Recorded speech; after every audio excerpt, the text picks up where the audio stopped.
And it's 5 minutes. Yeah, sure. That's going to be my main job, timekeeping. So let me apologize to you, to all the participants in advance for my interruptions and so on. So Devika, we are ready to start whenever you are.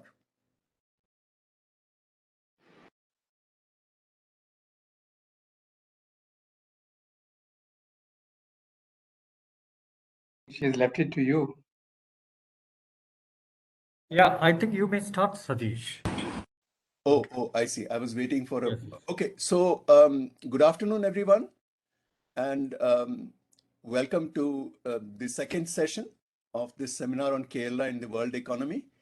It's a great pleasure and an honor for me to be back in the CDS, even if it is only virtually, and meeting up with old friends and at least virtually partaking of your warmer weather. This session is on ecological and social vulnerabilities in Kerala, emergent scenarios. That's the title of this session. We are going to be having 4 papers, as you know already from the program, by Professor John Kurien, Professor N C Narayanan, Dr. Meera Oommen, and Dr. Abhilash. My role will be mainly to keep time and to moderate the discussion, which I hope, and in fact I know, will follow these 4 papers. They are dealing with very different kinds of subjects, ranging from the marine fish economy that Professor Kurien is going to be talking about, to Kuttanad as a region, again threatened ecologically and in other ways from Professor Narayanan, and a more historical study of proximate migrants in Travancore by Dr. Oommen, and finally Adivasi communities in Kerala from Dr. Abhilash. Each speaker will speak for about 25 to 30 minutes, after which we hope to have at least half an hour for discussion. And I will spare you any further wisdom on my part, and let's move immediately into the set of speakers, not take away time from them. Professor John Kurien, I'm certain, I mean, this is a cliche, but I have to say it, needs no introduction for this audience. He's sort of well known to us as Mr. Fisheries, person who's been working on fisheries for a long time and is associated, almost emblematically associated with the fisheries sector in Kerala, and has a global reputation for this, and also, of course, a member of the CDS community. He's currently at the Azim Premji University, and has been working in and around the subject of fisherfolk, fishing communities, and the fishing industry, fishing economy in Kerala, as well as across the globe in various capacities. So he's going to be speaking to us on, presenting to us, and his title is Global Happenings and Local Outcomes, Situating Kerala's Marine Fish Economy. Professor Kurien. Thank you, Satish. Can I have the slides on? Yes, sir. Yes. Yes, sir. Can you put on the first slide, the title slide, please?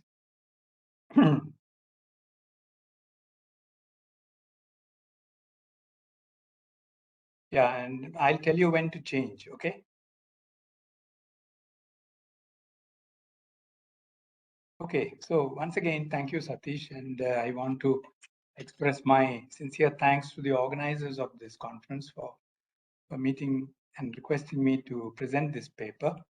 And I think I need to thank them for shifting my presentation from being the first one of the conference, which would have been a very fishy start, to now after lunch break, when most of the audience is less attentive and I can get away with my storytelling.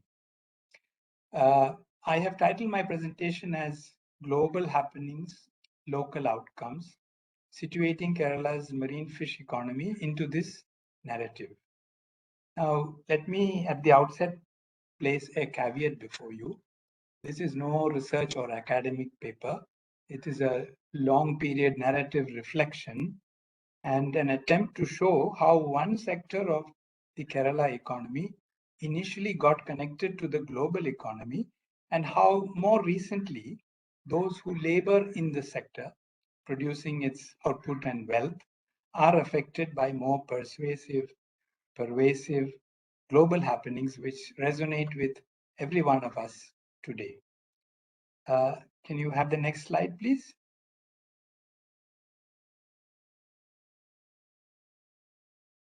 Yeah, so that gives you a structure of my presentation. Now, coming to terms with global and local, and I want to make a personal statement on this. I was a member of the CDS fraternity for an important part of my life, and my own personal journey of moving from activism and stumbling into academics and research came from both the challenge and the encouragement which I received initially from Dr. K. N. Raj and then from Dr. Vaidyanathan. They suggested that I should move from dealing with local level outcomes to considering how global happenings affect them. Or, to put it more bluntly, how I could use my experience of supplying fish to the CDS canteen and to other institutions and customers from a local village cooperative to how I could move to understanding the dynamics of the whole fish economy of Kerala, India, and the world. So you see, before entering the academic portals of CDS, I lived in a fishing village for 4 years, learning from the fishers about the sea, about fish, about their technologies, their relationships with nature and between themselves and the rest of society. My task was to help them stabilize the working of the fish marketing cooperative, which they had created after a very long struggle against middlemen and merchants. Having been trained in rural marketing and business management, my mission in the village was not as a researcher, but more as an enterprise facilitator. So given this background and the guidance of Dr. Raj and Dr. Vaidyanathan, I quickly grasped the need for contemporaneous analysis from both global to local and local to global as the most important procedure for understanding both these. Now, to achieve this, it was necessary to first comprehend natural factors and initial conditions. Secondly, to study long period history. Thirdly, to utilize empirical evidence. And fourthly, take interdisciplinary approach to the subject of the study. Now, these perspectives have stood me in good stead during the last 5 decades of my search rather than research conducted in several countries towards becoming a reflective practitioner. That being the case, I have come to view the terms global and local from at least 3 standpoints: geography, perspective, and scale. But often these standpoints merge and interact.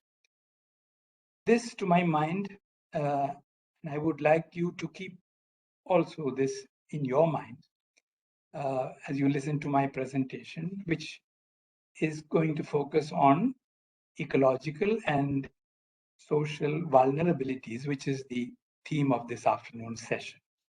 So I would like to take you through these intersections of global and local as I narrate some of the present, the past, the present, and emerging realities in the marine fish economy of Kerala state. Next slide, please. Yeah. So Kerala, how nature influenced global links. Let me start with a crucial reflection on the nature-determined geophysical aspects of Kerala. I venture to do this knowing fully well that Professor N C Narayanan, who is a geologist come social scientist, is going to present after me, and he can correct me wherever I falter. This subregion of Southwest India has for several millennia been influenced by numerous global happenings. Basically, they were trade-related, but overlaid with religious, social, and cultural influences that in turn shaped many local outcomes.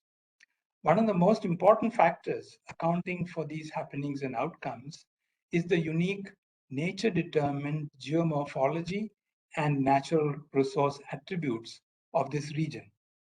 Consider, importantly, its unique physical geography. Situated just above the equator, this subregion has open sea along 600-kilometer coastline on its western side, and this has very strong bidirectional littoral drift.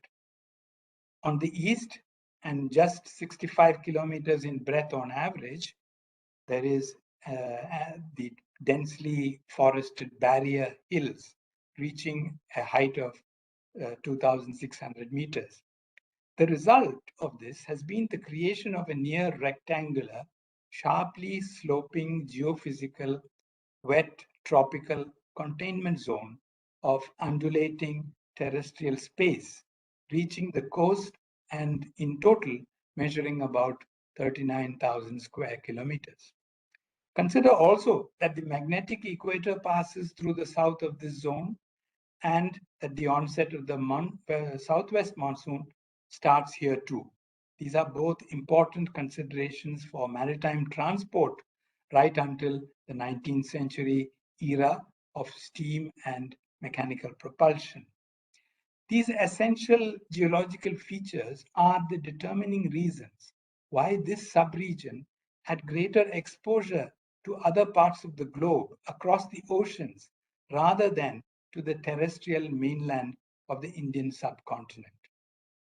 And crisscrossing this containment zone from the hills into the sea are 41 rapidly flowing rivers, almost one every 15 kilometers along the coastline length. Added to this, the thousands of little streams and rivulets which seek their way to the sea.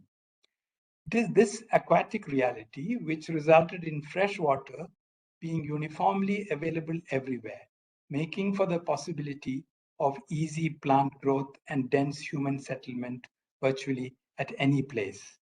The zone is thus a summation of thousands of microsocial ecosystems from the seas through the midlands and down to the coast. Additionally, the nutrient-rich silt and fresh water carried down by the rivers from the hills and midlands, which flow out into the sea, make for one of the world's most biodiverse and productive tropical coastal marine ecosystems. Kerala state, as this zone is called today, is perhaps the only state in India where the political boundaries overlap almost entirely with a bounded geophysical ecosystem. I would argue that global happenings also tend to get more sharply discerned in such bounded local ecological spaces with their particular geography, distinctive natural resources of land and sea, and the long history of people-to-people contacts.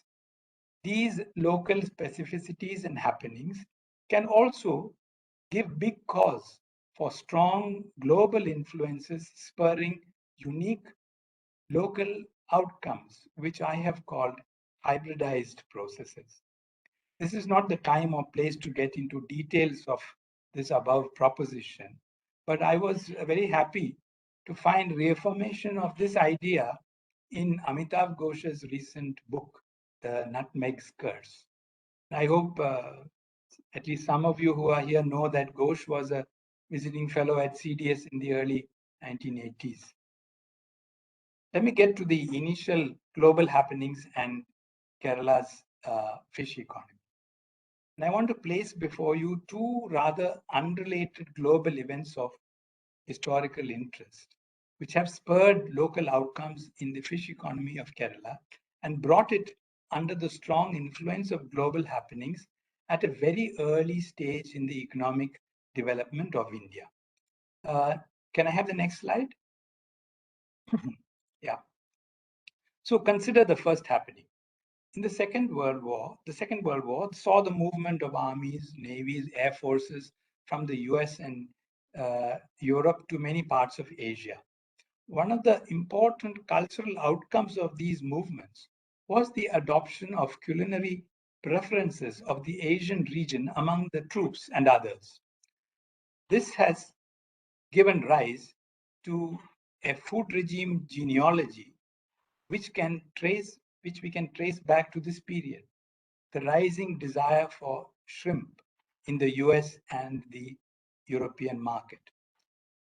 In the 1940s, the supply of shrimp to these markets was largely from China and to some extent from the Southeast Asian countries.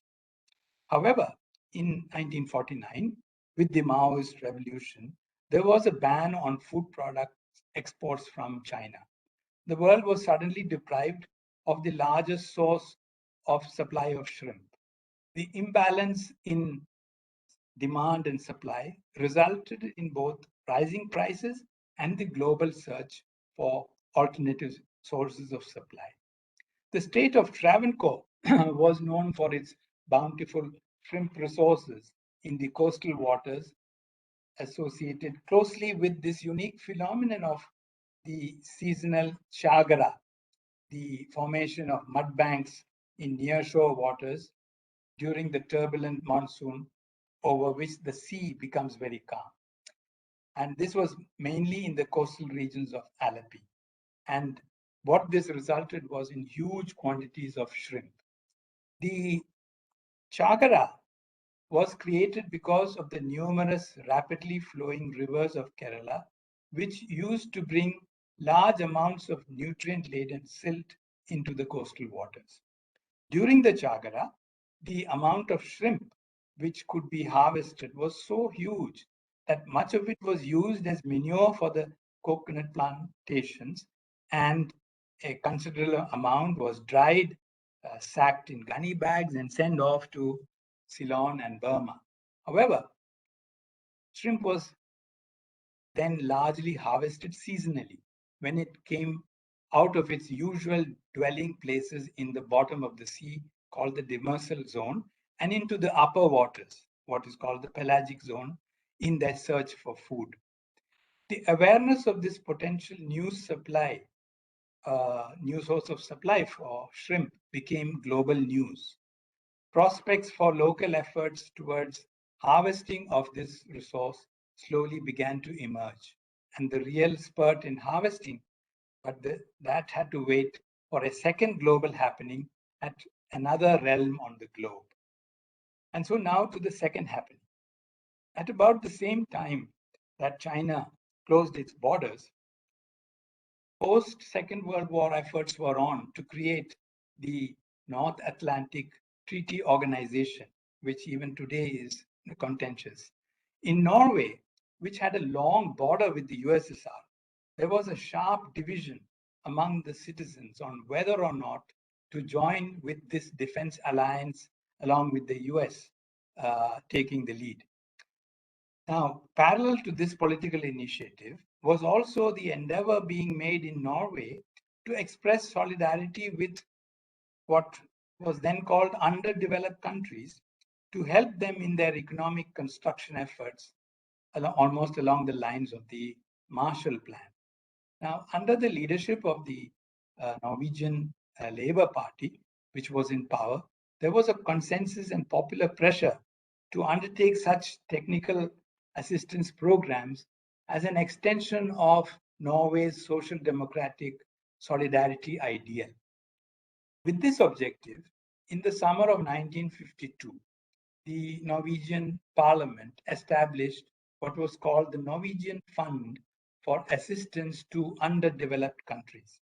Now, India was considered as a potential recipient for assistance under this program, importantly due to its status as a newly independent democratic country. Apart from the popular appeal of Gandhi and Nehru, the Norwegians comprehended very little else about the problems and needs of development in India, or about the social, cultural, economic structures through which development was to be achieved, or even about the administrative machinery of undertaking the concrete tasks. The idea was to raise funds from the Norwegian public for funding this initiative. It was thought that by undertaking an aid project which would promote peace and stability through economic growth, the foreign policy of the government would acquire a more positive image, particularly in the context of the domestic criticism against the NATO membership in Norway. A well-known Norwegian historian who has written extensively about this aid initiative to India says that the advisor to the foreign minister, at that time, he recorded in his diary while commenting on the Norwegian plan to aid India. He said, "Good plan. It is necessary to give people, that is the Norwegians, something positive of a positive nature to supplement the high defense expenditure." Now, this is the brief background against which in 1953, the state of Travancore inadvertently became the host for what is the world's first development project. It came to be known as the Indo-Norwegian Project for Fisheries Development, Fisheries Community Development. And in 1957, at which time the state of Kerala was just formed, the INP was already, unfortunately, showing signs of its inability to fulfill its original and rather progressive project objectives. To avoid the embarrassment of winding up what would have been called a failed project and face public wrath back home, the Norwegian managers of INP seized upon the evolving idea of exporting shrimp to the US to fill the large supply gap created by the ban of Chinese shrimp exports. To achieve this, they had to take on project activities which had no bearing with the original mutually agreed objectives. They introduced a method of fishing developed in temperate oceans which could harvest shrimp all the year round. And this was called bottom trawling. And interestingly, bottom trawling was banned in Norway due to the protests against it by the coastal communities there. So they also expanded the process, the procedure for processing, which was called plate freezing, which could preserve shrimp in its fresh state. The INP was thus able to get over two major technological barriers and fully integrate Kerala's local economy by the mid-1960s into the rapidly re-emerging global market for shrimp in the US, Europe, and Japan. And as they say, the rest is history. Fishing using trawlers led to a rapid increase in the throughput from the sea. The total fish harvest, including shrimp, increased. However, the socio-economic conditions of the vast majority of fishers hardly improved. This was despite the fishing communities of Kerala being among the very first primary producers in India to be sucked into an early version of the liberalized, privatized, globalized, the LPG economic development paradigm. However, by the mid-1970s, the sequence of economic, ecological, and socio-political events that followed, and which I have described in some of my research articles, they demonstrated how, in the process of fulfilling the global demand for shrimp, the local marine ecology was substantially ruined. But on the flip side, foreign exchange earnings from shrimp soared at a juncture when India was confronted with a very serious financial crisis. During the 60s and 70s, marine product exports ranked first in terms of net foreign exchange earnings for the country. And a new breed of investors, sensing the scope for unbridled profits, entered the caste-bound fish economy, dropping all their earlier inhibitions, and they also became famously wealthy. What I've want to say is that there was fisheries development, but this was without fish workers development. Just hold that perspective in your mind. And those two crucial global happenings which I narrated and their local outcomes significantly influenced and steered the course and direction taken by the fish economy into the 5 decades of the last century. They can be considered among the most important initial conditions for the evolving ecological and socio-economic vulnerabilities facing the fish economy of Kerala in the current decades of this century. Next slide, please. Yeah. So let me now turn to evolving local outcomes in Kerala's fish economy. In 1973, 2 decades after the INP and the shrimp revolution commenced, I entered the fishing village where I lived for 4 years. Having myself been raised in an urban middle-class setting outside Kerala, I was shocked by the overall condition of the fishing community. They were income poor, habitat insecure, human development deprived. Despite the unrestricted access they had to a rich and valuable natural resource, which was in great local and global demand. On the local scale, in the village where I lived, there was this vibrant fishers cooperative and a housing cooperative and various educational and health initiatives. These local initiatives greatly highlighted the immense possibility of getting out of this conundrum of poverty once the fishers took control of their own affairs. It was this overall experience which made me later challenge the discourse on the Kerala model of development during my tenure in CDS by highlighting the central tendency of the Kerala model and the outlier status of the fishing communities of the state. Now, let us fast forward half a century. Today, when I visit fishing communities across the state, and not only the village where I work, irrespective of their religious persuasion, which arose as really a result of the very long global socio-cultural contact of Kerala, what I find is fishing communities today are income secure, mostly habitat assured, and certainly much more advanced in human development, particularly education, and to a very great degree, health. Next slide, please. And the process by which these changes have taken place can be attributed to an organized and collective reaction during the 1980s and 90s, protesting the ecological and economic crisis engendered by the INP-spurred development process.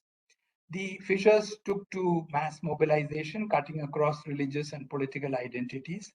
It was indeed the first one of the first socio-ecological movements calling into question the ecological neutrality of technology, in this case, the trawlers.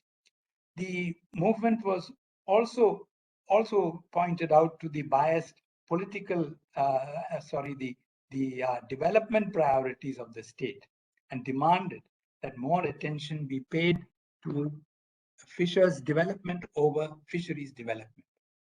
The state reacted quickly to these pressures. The single most important political and electoral factor for this attentive responsiveness of the state of Kerala. And remember that at that time, the chief minister took over the fisheries portfolio. And this responsiveness can be attributed to the crucial vote of the fisher folk in every single one of the densely populated, nature-induced, spatially spread coastal electoral constituencies along the whole stretch of the coastline of Kerala. Next slide and the next slide. Yeah. However, the positive changes of that time favoring the fisher folk have more recently been neutralized by other global happenings, which have introduced more vulnerability and greater uncertainty into all aspects of their life. Their incomes have certainly increased far above that of the tribals and the urban informal workers. But the vulnerabilities which they face are probably the most acute compared to any other community in Kerala, rich or poor. Next slide, please. Now let me get into a new genre of global happenings and the fish economy of Kerala. Now, two unusually unpredicted and eventful years of global happenings have passed by, and we are still suffering that but just by virtue of this webinar. I think it is fair to say that for the first time in our lives, we have become aware of or closely observed or personally experienced global happenings that have also simultaneously induced significant local happenings. The significance of these special global local manifestations of our times is that there is a fair degree of common understanding and empathy with regard to them. This is what connects us together, irrespective of our differences of race, nationality, wealth, gender, level of education, or those other numerous identities which we usually seem to divide us. Within the time which is allotted to me, I would like to reflect on just 3 global happenings and their local outcomes and attempt to situate Kerala's fish economy into this narrative. In keeping with the main focus of this session of the conference, I have chosen 3 concerns through which I will attempt to highlight 5 vulnerabilities faced by the fishers and the marine fish economy of Kerala. I will therefore focus on the global climate, global inequality, and the global pandemic. Global climate. Next slide, please. Yeah. Enhanced CO2 levels in the atmosphere, rising global temperature, and sea level rise has been meticulously documented by the recent IPCC studies and the reports on the World Meteorological Organization. These are the global happenings which have triggered a variety of local outcomes all over the planet. And these local outcomes I need not enumerate: forest fires, extreme cold, cloudbursts, unexpected tornadoes, cyclones, sea storm, surges, desert frost, and many more. But due to the fluid nature of the oceans, which is the most dominant ecosystem of the planet, the climatic changes to this watery terrain result in the greatest adverse impacts on humans. And the first to suffer are those who live by the sea and earn their livelihoods from it.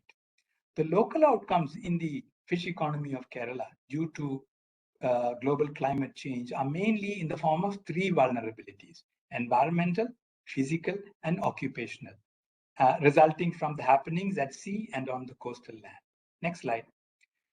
At sea, the temperature changes are resulting in unpredictable weather events.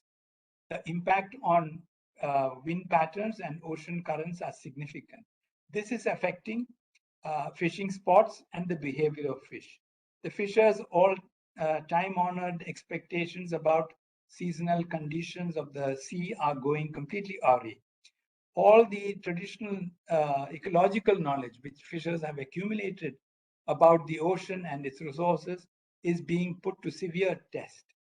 Freak cyclones like Oki have created a fear of the sea. These huge environmental changes are enhancing overall environmental vulnerability and greatly influencing the fishers' perspectives about the very future of small-scale fishing. Next slide. Fishing is already the most dangerous occupation in Kerala.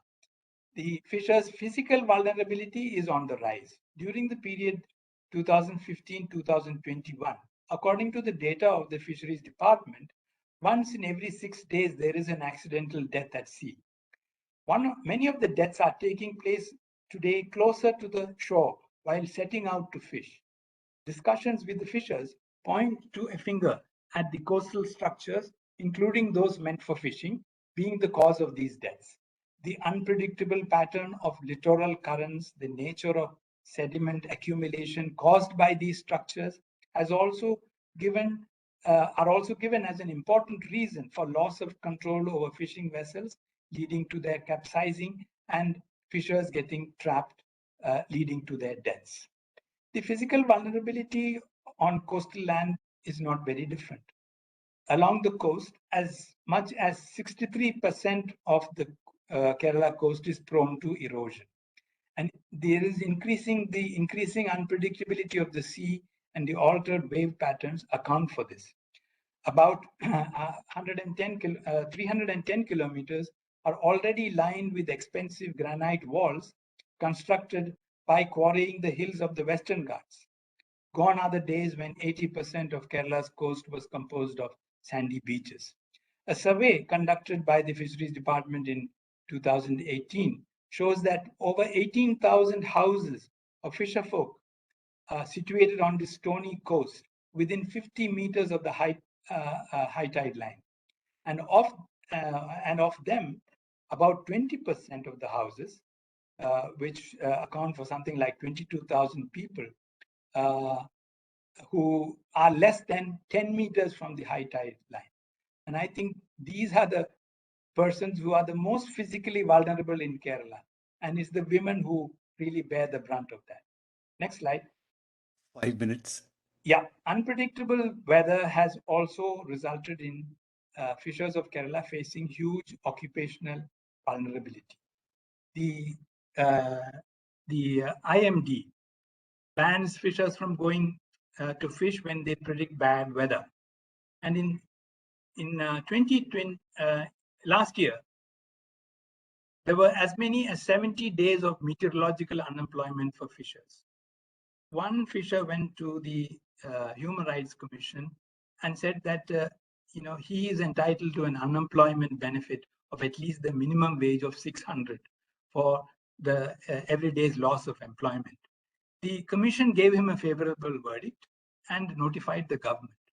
Now, just a simple calculation shows that this amount of 600 for every fisher person of at least active marine fishermen of Kerala would amount to 420 crores per annum. And just to put this in perspective, this is double the annual development expenditure of the Fisheries Department of the state. Now, while global happenings of climate change account for all the above local outcomes, the uncoordinated human interventions made within the bounded ecosystem of Kerala, the damming of rivers, the extraction of river sand, the structures on the coast, and all this adds significantly to the misery and suffering of fisherfolk and enhances their environmental, physical, and occupational vulnerability. And taking all this into account, the fishers of Kerala face the risk of becoming the first climate refugees of Kerala. Next slide. Piketty's treatise on capital. He talks about the main thesis of his main thesis being that the central contradiction of capitalism is that the rate of return of capital R can be significantly higher for longer periods of time than the rate of growth of income and output. And he argues that once constituted, capital reproduces itself faster than outputs increase. And this, in a sense, the past devours the future. Now, the Global Inequality Reports puts India as one of the most globally unequal. And the NSSO for 68th round also portrays Kerala as having the highest Gini coefficient. Now, the fish economy is no different. It has exhibited unparalleled inequality in these times. And the prime reason for this is that the sea, which was once considered a community realm, has been converted into an open access terrain. The important reason for this has been a vicious cycle fueled by both the higher investment and the operating costs of fishing. In an open access regime, There are no property rights, only possession rights. Next slide. This has resulted in an Olympic investment race among the fishers. In Kerala today, the norm is in fishing is that bigger is better, and first to reach the resource gets all. The galloping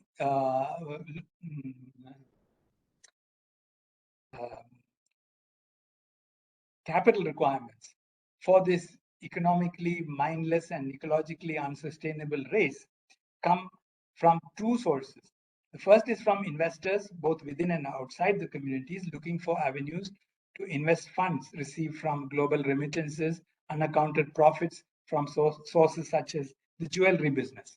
The second and the more important source is in the form of credit provided by merchant capital, who also control the sale of fish. This interlocking of credit and output markets ensures that the returns to the merchants far outweighs the growth of income of the fishers. The stranglehold which merchant capital exercises over the fish economy is unprecedented, and more than ever before spurs differentiation and proletarianization within the fishing communities today. And I have made estimates of this. I will not get into that for lack of time, but just to give you a snapshot, 4 decades ago, a particular combination of craft and gear cost 20,000. Today, that same combination, so it doesn't fish any further away. It doesn't take more crew. Of course, it may catch a little more fish, but it costs 15 lakhs. And what you see is that the level of indebtedness has increased. Compared to the small-scale farmer who has a debt of 2 to 5 lakhs, small-scale fishers' debt can be of the order of 10 to 15 lakhs. Yet, how many fishermen's suicide have you heard about? Unlike farmers, it is purely the hope of the bumper catch which prevents suicide among the debt-burdened fishers. Finally, the global pandemic. Next slide, please. The impact of the global pandemic, which is so much part of our lives today, and it doesn't behove any repetition on my part. The pandemic exposed the structural weaknesses of the world's most powerful nations, but it also brought to the fore the innate strengths of populations of some of the poorer countries. In Kerala, the spread of the pandemic revived and fostered the spread of a local endemic of social ostracization of the fishing community of Kerala, which forms the basis of their continued social vulnerability. In 2018, the marine fisher folk were the unsung heroes of Kerala. During the unprecedented floods, marine fishers created rescue brigades on their own initiative. They transported their boats, and many went for the first time to the inland districts of Kerala. And they were merely practicing time-honored standard rescue protocol, which they would do for anyone at sea. Next slide. Conservative estimates say that 65,000 people were rescued by the fisher folk of a total of 200,000 who were saved from the floods. And but however, what is less reported is that even during these life and death moments, many men and women who were marooned in their homes shunned the helping hand or the offer to be lifted up onto a boat, realizing that their rescuers were marine fishers and not members of an official rescue squad. One fisher from Trivandrum, whom I knew well, very aptly described the experience he faced in my home district of Pathanamthitta. He said to me, "Brother, the biggest problem we faced in rescuing people in your homeland were the walls, those around the big houses and in the people's minds. The mainstream agrarian, middle and upper class of Kerala society do not accept marine fisher folk with open minds. The suppressed stereotypes about them linger deep within the society's collective psyche and come out unknowingly, reinforcing the social vulnerability already faced by the fishing communities. And this process was most explicit during the COVID pandemic. In July 2020, there was a speculation that the community spread of COVID had occurred in the coastal villages. This required a total shutdown of the coastal region, very strict containment measures, and an announcement based on very scant evidence brought a revival of old social prejudices about the fishing communities. These prejudices were manifold. They included that living in densely populated spaces, fishers posed a public health risk to themselves and to the rest of the population. That fish brought by women vendors transmitted the virus, and hence they were possible super spreaders of the disease. That on the first symptoms of COVID, fishers should be carted off in police vans to distant first-line treatment centers, and that fishers were by nature loudmouthed, unruly, and violent. A fishing village in Kerala was perhaps the only place, fishing village in Trivandrum was the only place in Kerala where the army was called out to do a route march to put fear in people for potential violation of the lockdown norms. Yeah, next slide.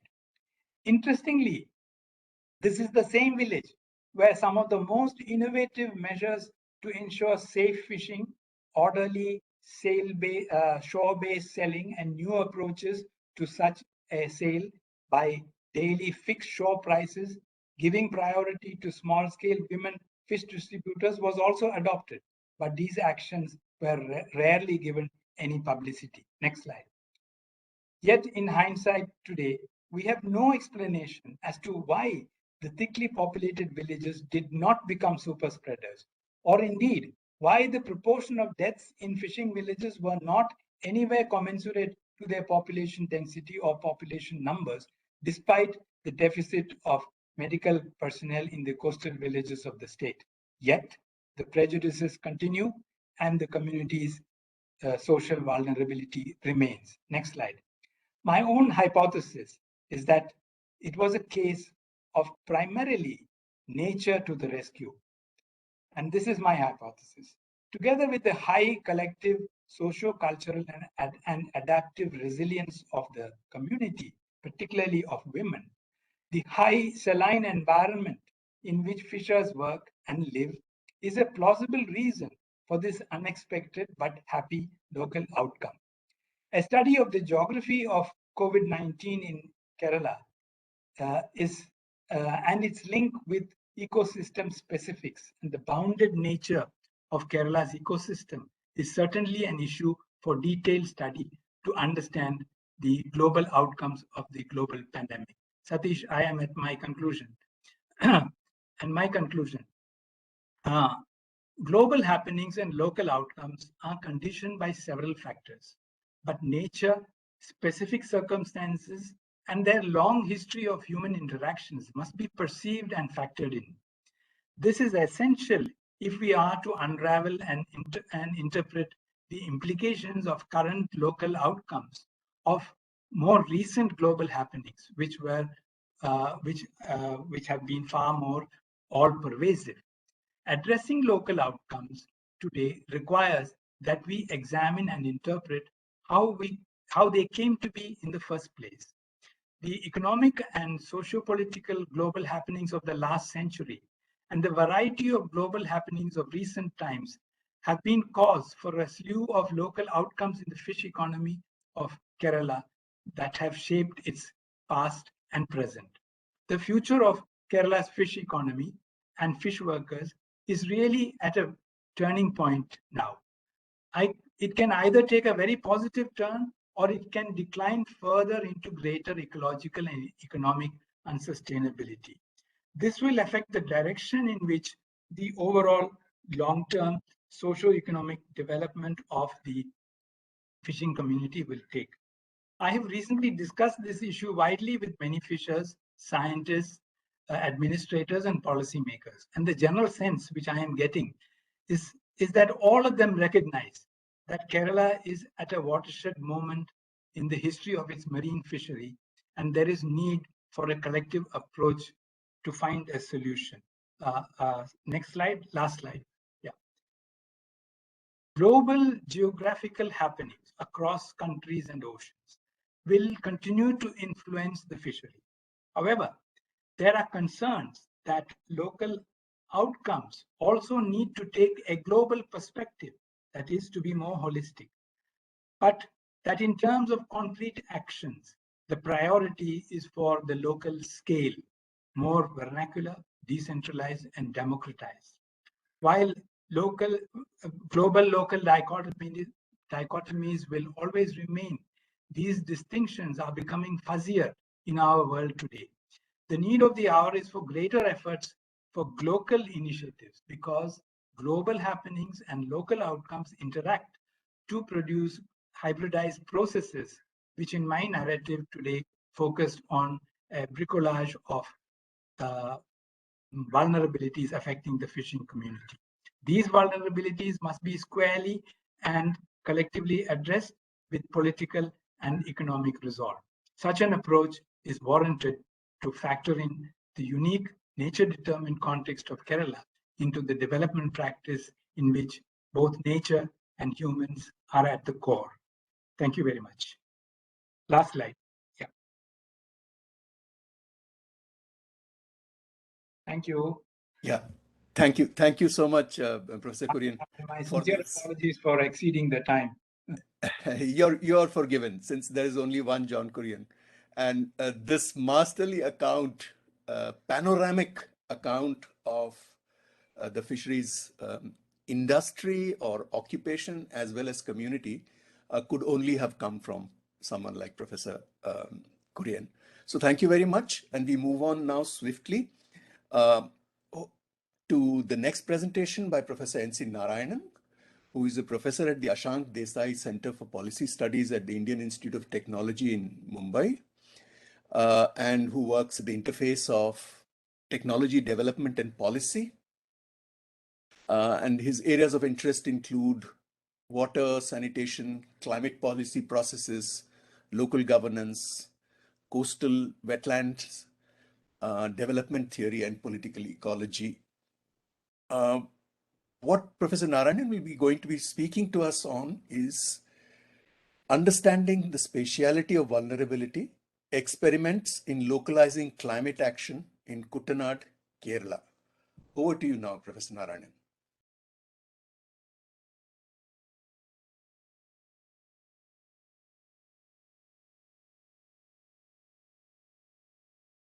And so you need to unmute yourself. We can't hear you.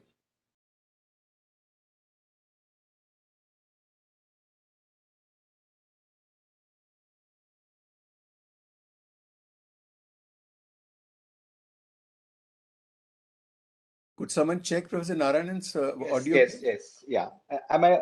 It's okay now? Yes, I can hear you. And you can see my slides also, and it's changing. Yes. Thank you. So thank you, Prof Satish. I thank the organizers, especially Prof Devika, for inviting me. And I was actually really looking forward to be back in campus. I was telling Satish also last week when we met online. And glad to speak after my teacher, John Kurien. Took me to good old days of our conversations. You know, you introduced me to peers and peerings in the beginning, and then quickly encouraged me to kind of move on to political ecology. So, and I think your scholarship and passion, I think the mine's the same. So it's a privilege to talk after you. So, you know, I'm going to talk about this one region in Kerala called Kuttanad, which actually overstudied. I also studied it. I'm studying it, continuing to studying it for the last 25 years. And after all this time, I think, you know, we are actually talking about three framings on Kuttanad. One is, you know, Kuttanad as a rice bowl from 1830s to present. It's still a rice growing region. Second, Kuttanad as a modern habitation and tourism hub. That's actually after, 1996 to present. two things happened. One, houseboats were discovered in the mid 1990s. Second, our People's Campaign for 9 plan began to kind of, give autonomy to panchayats to kind of plan their, development, which actually, one of the major signs of development was roads also, which coincided with this aspirations for tourism development. And the third one began from 1975, Kuttanad's, environmental problems. Kuttanad as a fragile ecosystem. 75 because the first major study came from KSSP. Professor K.P. Kannan was one of the 5 authors of the study, which looked at this, problems of Kuttanad from the environmental perspective. I think these 3 framings actually coexist even now. And so the debates in Kuttanad, we can trace back to, these 3 kinds of framing. So I will quickly go through that. And then I'll get into the topic of, the floods in post 2018 and see how this rebuild Kuttanad, part of rebuild Kerala is being planned. And from the points of, vulnerability, how is that? Especially from the third framing of the fragile ecosystem. And then, from 2017 onwards, I've been with my students doing some kind of experiments in Alleppey and Kuttanad, of trying to work with local governance. And here it was, from 2018 onwards, it was, to some risk-based planning as part of climate action from below. So this is the broad structure in which I'll be talking today. It's a kind of photo essay, and this is the kind of satellite image of Kuttanad, which comes in the more south central part of Kerala. Here you can see the Vembanad Lake, and these are the kind of paddy fields reclaimed from the Vembanad Lake, from the shallow parts of the lake. And this is another image where we can see the entire Kerala stretch from Western Ghats until the Arabian Sea, where the fragility is being kind of talked in all these different places. In 2018 we saw massive landslides in the Western Ghats, and also the entire Kuttanad region was flooded. So 2.47 lakh people had to be entirely evacuated from the region. That's for the first time that this happened after the 1924 floods, which we don't have much collective memory about that. And so out of this 44 rivers, I think 5 rivers from Western Ghats reach the Vembanad Lake before it drains out through the Cochin estuary.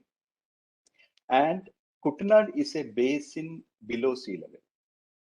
So so what happens is during the summer months, when the water level here goes down, there is salinity intrusion from the sea, and so we have constructed a barrier in 1972 to double up rice cultivation.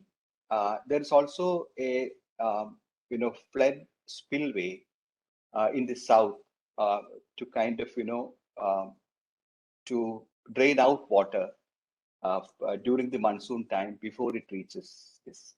So originally, this system, again, it's a fascinating system when you look at it as an ecosystem.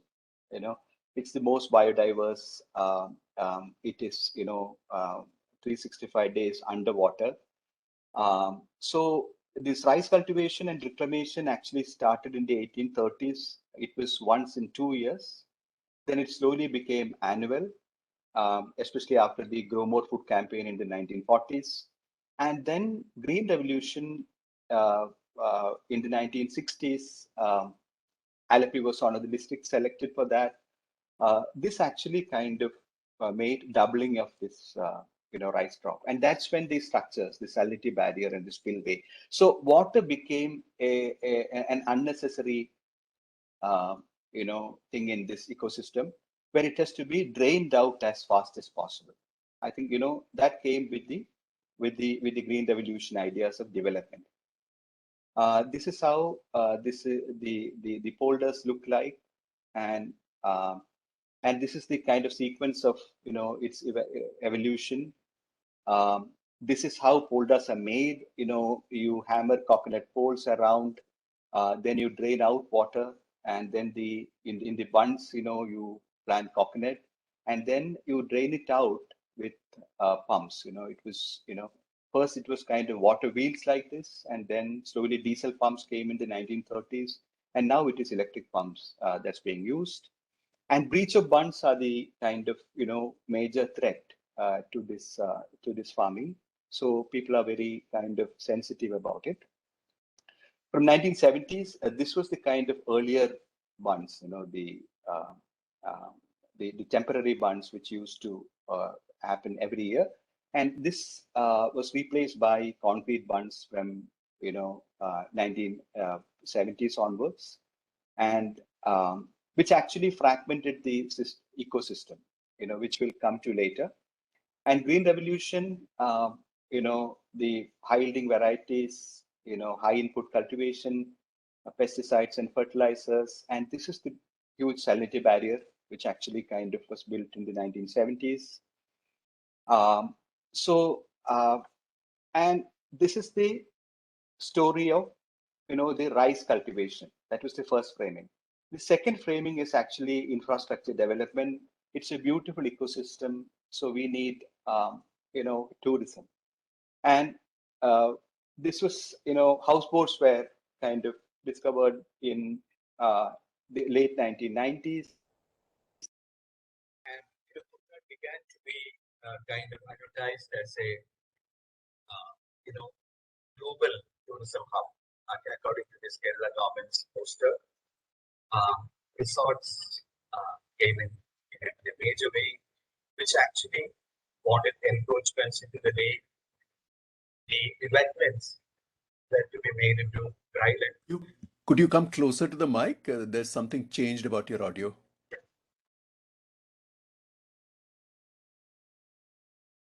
Is it better now? Yes, much better. So, and this is what happened then, you know, raising a bit, which actually made it into a dryland ecosystem.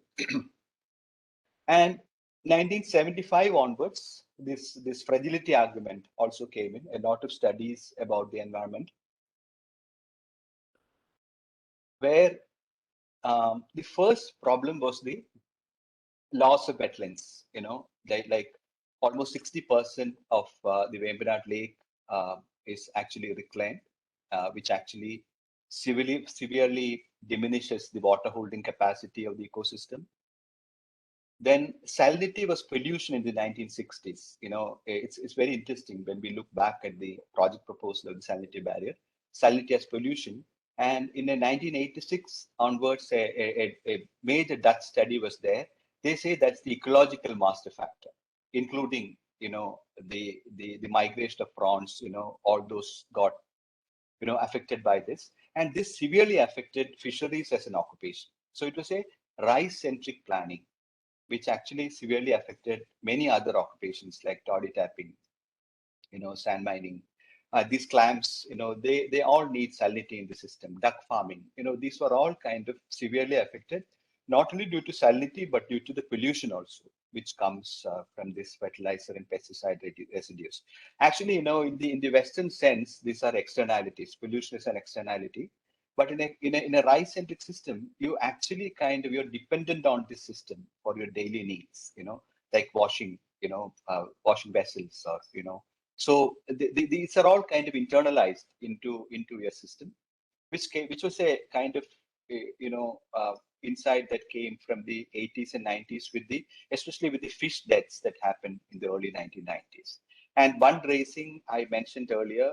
So this is an interesting case as we study that calculated the construction of outer bunds, you know, in these 4 districts. The length was actually through 3,200 kilometers of this kind of a bunding, which actually costs so much, 2,823 crores of rupees. And the more interesting part is the resource intensiveness of this enterprise, which, granite, they need 3,000 meter cube of granite for 1 kilometer. The sand, which is coming from the kind of very lame rivers in Kerala, also the cement. So this is the kind of, resource cost of, keeping this rice economy going. Which is related to not only to Kutanad, but this actually has repercussions up to Western Ghats, where the granites have to come from all the rivers in Kerala. So it's a kind of very interrelated ecosystem. And as I told you, from 1996, the symbol of development was roads, and many roads were constructed which fragmented this ecosystem and made them into little pools. So the complete hydrology was, affected. So the sequence is, you first kind of strengthen the bunds and then make that into a road. And then I think, these all become pools. And with the kind of high input cultivation, it's very difficult for, these toxins to kind of, get out also. Houseboat tourism also creates a lot of pollution in the system. So this is the kind of the third or the kind of fragility arguments. And then in 2018 came the kind of, the massive flood, which was a combination of heavy rainfall, failure of drainages, and high tide. Because failure of drainages, because the Kutanad people began to, depend on roads rather than the earlier modes of, transportation of canals, which then got desilted in a major way. It got encroached, it got desilted, and those arteries were really kind of,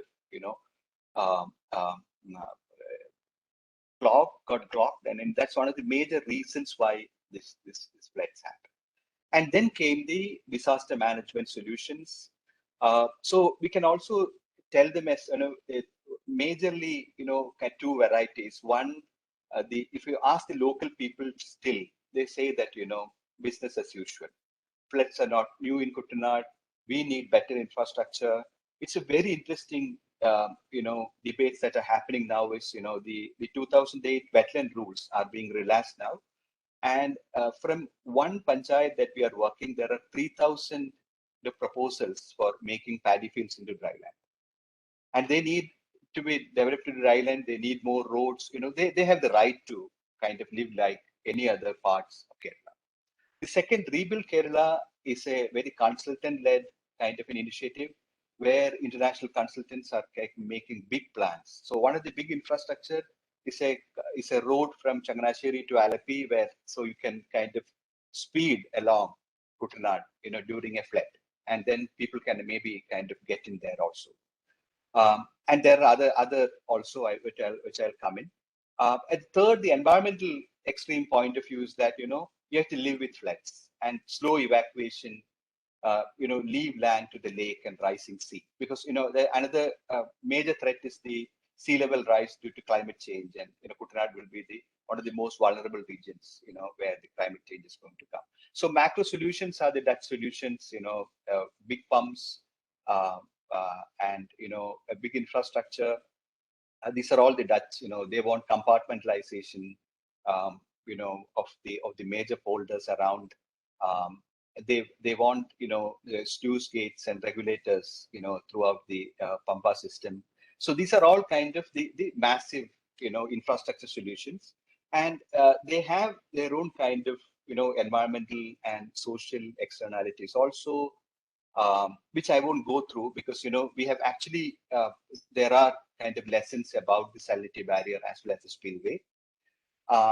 So coming to the system, since it's the global to local that we are talking about, there is this global understanding of climate change where there is rain runoff, and these are kind of global monsoon patterns which we are very difficult to kind of control.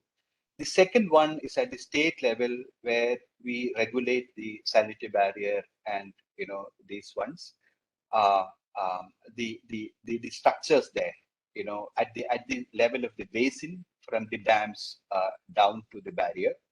And this third one is a more interesting one, where we have the land, and the there is the canals, there are the paddy fields or the folders, there are the rivers and the water bodies. How do you kind of control the water here and modulate the water here?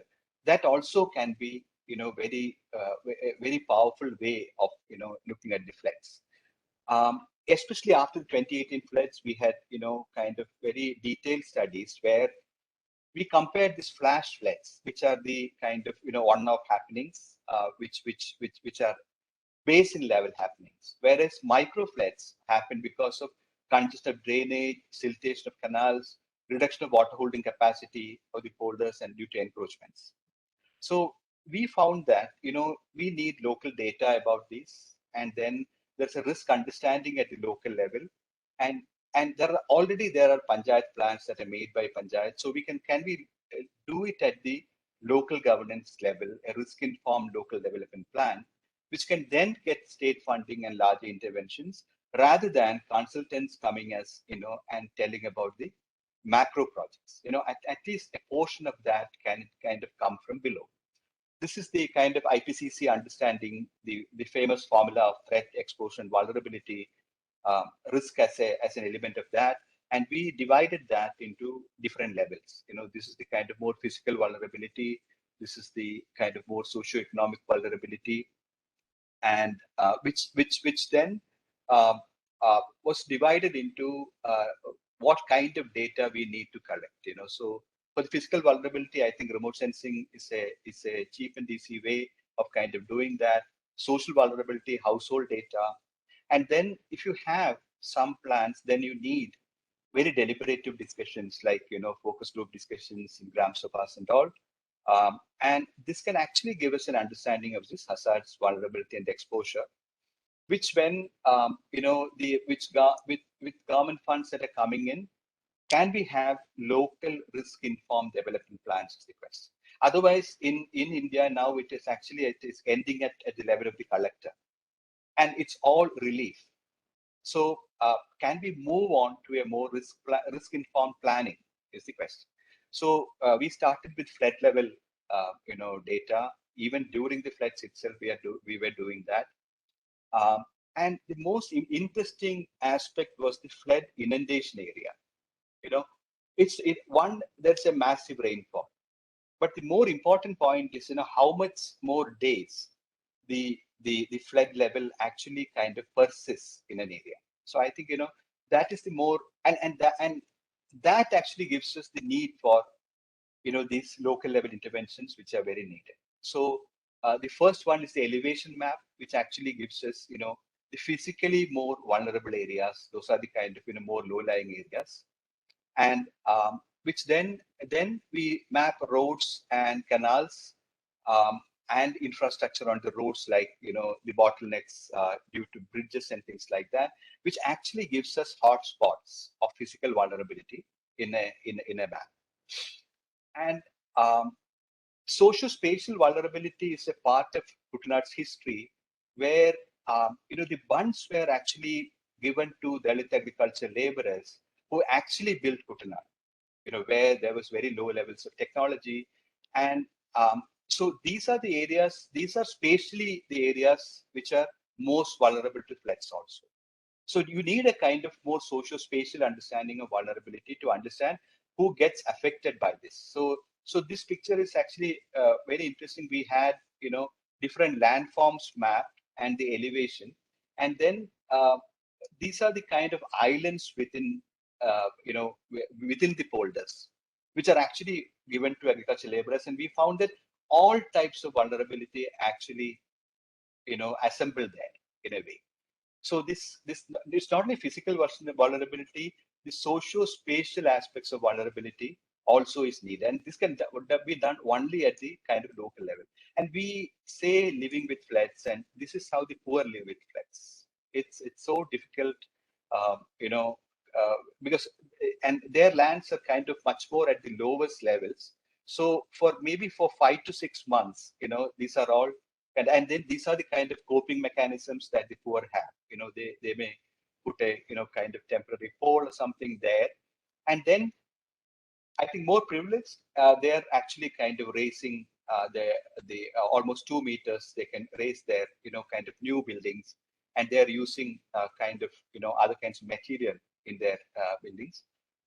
So this is another way, you leave the kind of ground floor, for floods, and then you live up. So there are different ways of, coping by people.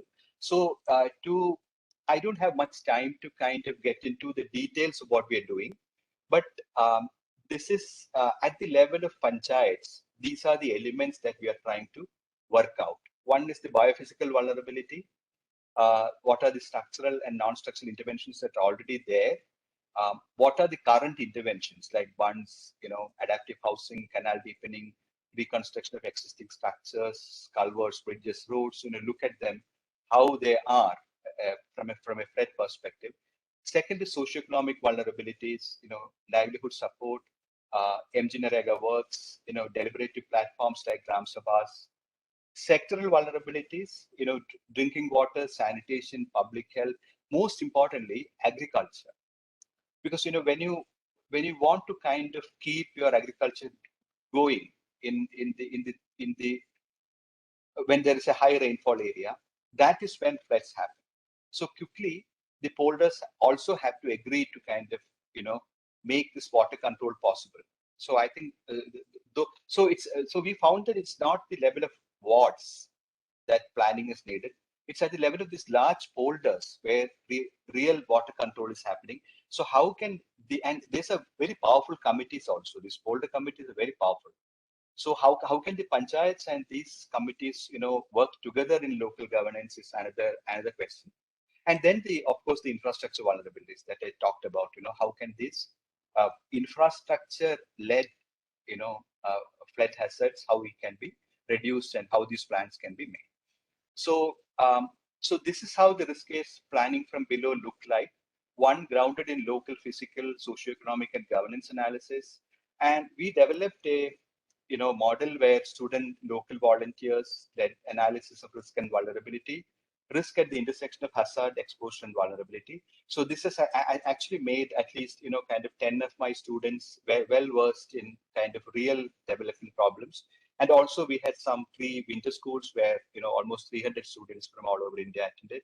So I think, that also gives us, not only like citizen data collection kind of fine-grained data, but also, repeated such exercises can make the local governance more accountable also. So elements of the analysis are physical delineation of flood zones with altitude location through GIS, social vulnerability studies using household surveys, discussion of hotspots, relief and rehabilitation plans at Gram Sabha level. Polders are spaces for flood planning to be integrated with ward plans and Gram Panchayat plans, and then integrated at higher levels. So Panchayat as the locus of studies, actions, and governance. There are some sound principles like principle of subsidiarity, non-invasive technology options, local capacity building, green job creation. Like for example, the whole siltation can be done by Narayanan labor. Then, we did a kind of pilot 3-kilometer stretch also. We found that 70% of the money spent on that, flood mitigation action has gone to people and agriculture laborers who were kind of, out of work due to the kind of increasing mechanization that are happening in the last 8 months, last 8 years actually. Local resource persons for integrate. This is the last point. Local resource persons for integrating risk-informed planning in panchayat annual plans. That's what we are actually having some 5-6 people, locally trained engineers who can actually lead these activities, which has to be later converged at the block and district level plans also, because Kutanad as an ecosystem cannot plan at the political boundaries of panchayats alone. So it has to be converged at the higher levels also. I think that's all from the side. Thank you. Thank you very much, Professor Narayanan. I'm sure there will be a lot of questions when we go to the discussion on this scheme for localized planning. And as we know, Kerala has been one of the pioneers in this regard for disaggregated planning, and we look forward to the discussion.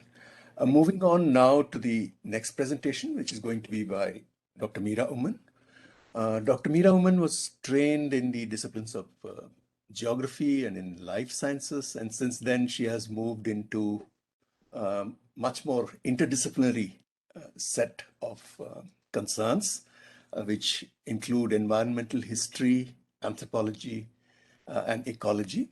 So she is now a historian and ecologist who works with the Dakshin Foundation. And today she will be speaking to us about conversations with communities of fate, understanding vulnerability among proximate migrants of the Travancore famine. Dr. Oommen. Thank you, Professor Deshpande, and hello, everyone. I just wanted to begin by saying that I'm honored to be here today. And thank you, Professor Devika and others for allowing me to present this paper. But before I do that, let me just try and show my screen, share my screen.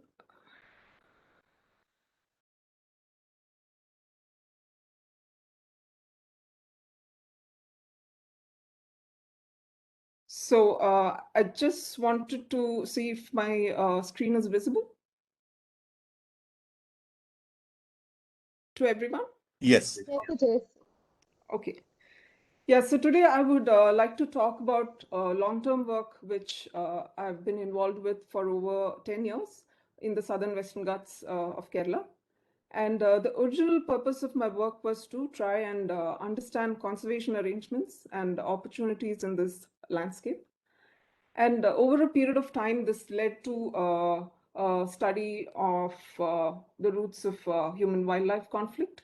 And eventually, this inadvertently expanded into a larger study, a much larger exploration that looked at a range of questions related to the history of the landscape, local migrations into the region, agrarian change, human-wildlife relationships, and so on. So keeping in mind the theme of the conference, today I will just talk about a part of this work that is specifically about understanding vulnerability and resistance to conservation by a community of migrant settlers. And as we know, migration has been a well-researched subject, especially the international Malayali diaspora, as well as the Malabar migrations. And here I'm very strongly indebted to the work of scholars like Professor Vijay Varghese and other stalwarts who have explored migration and modernity. However, the gap, if you can call it that, which I'm addressing, is the dynamics of proximate migrations within Travancore itself, which has been studied to a somewhat lesser extent, and particularly with relationship to wildlife and eventually environmental protection, which has resulted in some ongoing crises. I also wanted to add that vulnerability itself is a dynamic and a context-dependent topic. So for the purpose of this study, vulnerability can be defined as the degree to which individuals or groups of people perceive their susceptibility to various biophysically or socially mediated factors, and how these interact to reduce the adaptive capacities of communities. So as we know, there are extensive settler pockets along the forest fringe across the length of the Western Ghats in Kerala, as well as a bit further north. And many of these were designated as food production areas. And my own primary work was conducted in a landscape in the southern Western Ghats in Rani Forest Division. And my primary work was done in Sitatodu Panchayat, which fringes the Vadacherikara and Gudrikal range sections. And I looked at a number of localities which were situated along the fringe, basically the village of Angamuri and also surrounding areas which received a large number of migrants from central Travancore. And the current situation, or what has been playing out here in the last, say, 10 to 15 years is what is interesting here. So different forms of community dissatisfaction and frustrations, which kind of snowball into sometimes full-blown conflict, largely, and this is largely with the forest department. And there is animosity to conservation and any kind of environmental protection in general. So here are some newspaper clips that highlight some of these instances. So a leopard being surrounded by a mob and suffocated to death. A forest checkpost being dismantled and thrown into the river. And also a somewhat far-fetched complaint that men in the villages are unable to find brides who would move into this locality because of their fear of wildlife. So the idea has been to represent and understand expressions of vulnerability and resistance, which are symptomatic of resistance, resentment across the board as far as the community is concerned. And though my own work has examined a range of ecological and social aspects pertaining to this landscape, for the purpose of this paper, I will limit myself to this question by tracing the history of conflict using three very broad themes which recur frequently in conversations with people here. That is remembering migration itself and the exigencies that prompted it, overcoming adversity within the spaces of migrant arrival, and finally resisting conservation, which has now started to overshadow or dominate many aspects of settler engagements, almost to the exclusion of other issues. And here I use the term communities of fate, largely attributed to James Scott, although others have also looked at this. So Scott, in his work, Domination and the Arts of Resistance, looked at differences in militancy and cohesion among different working class communities in the West in order to understand the dynamic of people who develop a somewhat new identity and a form of cohesion as a result of a common predicament, usually a traumatic one. So he describes it as a distinctive and unified subculture, and points to the development of hidden transcripts which remain mutually intelligible and identifiable to those within that community, but not to others. And recent work by Peter Baer is also useful in this case. And again, he refers to the process of group formation under extreme stress. And he talks of this pervasive and intense feeling of social interconnectedness in which the community is aware of a common predicament and a common interest that stretches just beyond, I mean, not just to the beyond the family unit. So this study is informed by oral histories of first and second generation settlers who moved in from places starting from just a few kilometers away, like Rani and Vadasherikara and so on, to those who made most significant migrations from other parts of Travancore, especially Kutanad, places like Changanasheri, Alapura, and so on, and also further south like Kayamkulam, Kollam, Varkala, and all. And since it was many years since the first set of migrations, the first generation settlers who arrived as adults in this landscape have more or less passed on. But when I started this work in 2009, at that time, there were still quite a few people around. So what I'm presenting is a sort of a thematic content analysis, descriptive presentation based on oral histories, as well as secondary information as well as interviews with other key informants who could either help confirm or help in triangulating different accounts. And it is somewhat more of an emic or an insider perspective, but nevertheless one that is curated by the historian and is again mediated by my own biases.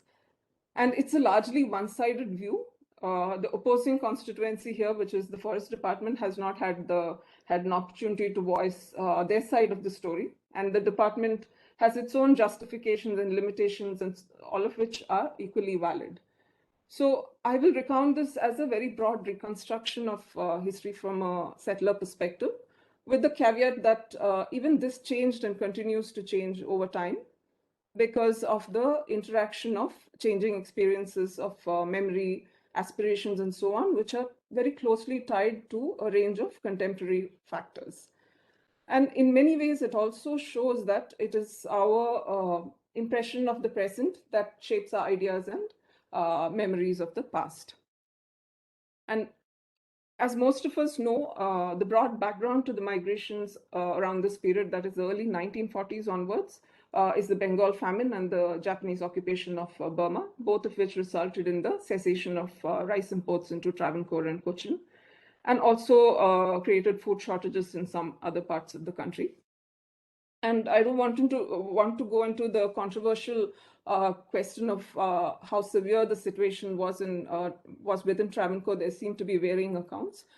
There are comparisons to Bengal in some instances. In others, there's talk of generalized food shortages and starvation and malnutrition, and also the establishment of famine relief camps, and especially in the coastal districts. But what I wanted to emphasize again was that there was a strong impetus to move from the Grow More Food campaign, which started in the early 1940s. And in the following years, was tweaked to meet the nation's larger self-sufficiency requirements, especially the food grain deficits created by the partition. And there are people like K.G. Shivaswamy who again push for Travancorean migrants to move. And as pointed out by Vijay Varghese, migrants were labeled as national assets and forward-looking farmers who could help the nation attain self-sufficiency. And forests were seen as empty spaces or wastelands, or areas which needed to be colonized or tamed, whether in Malabar or elsewhere. And this is a common perception of the period of forests across the country. And this was encouraged across the board by different political parties as well as interest groups and religious factions, including Syrian Christian communities. And we see the further migrations to Malabar.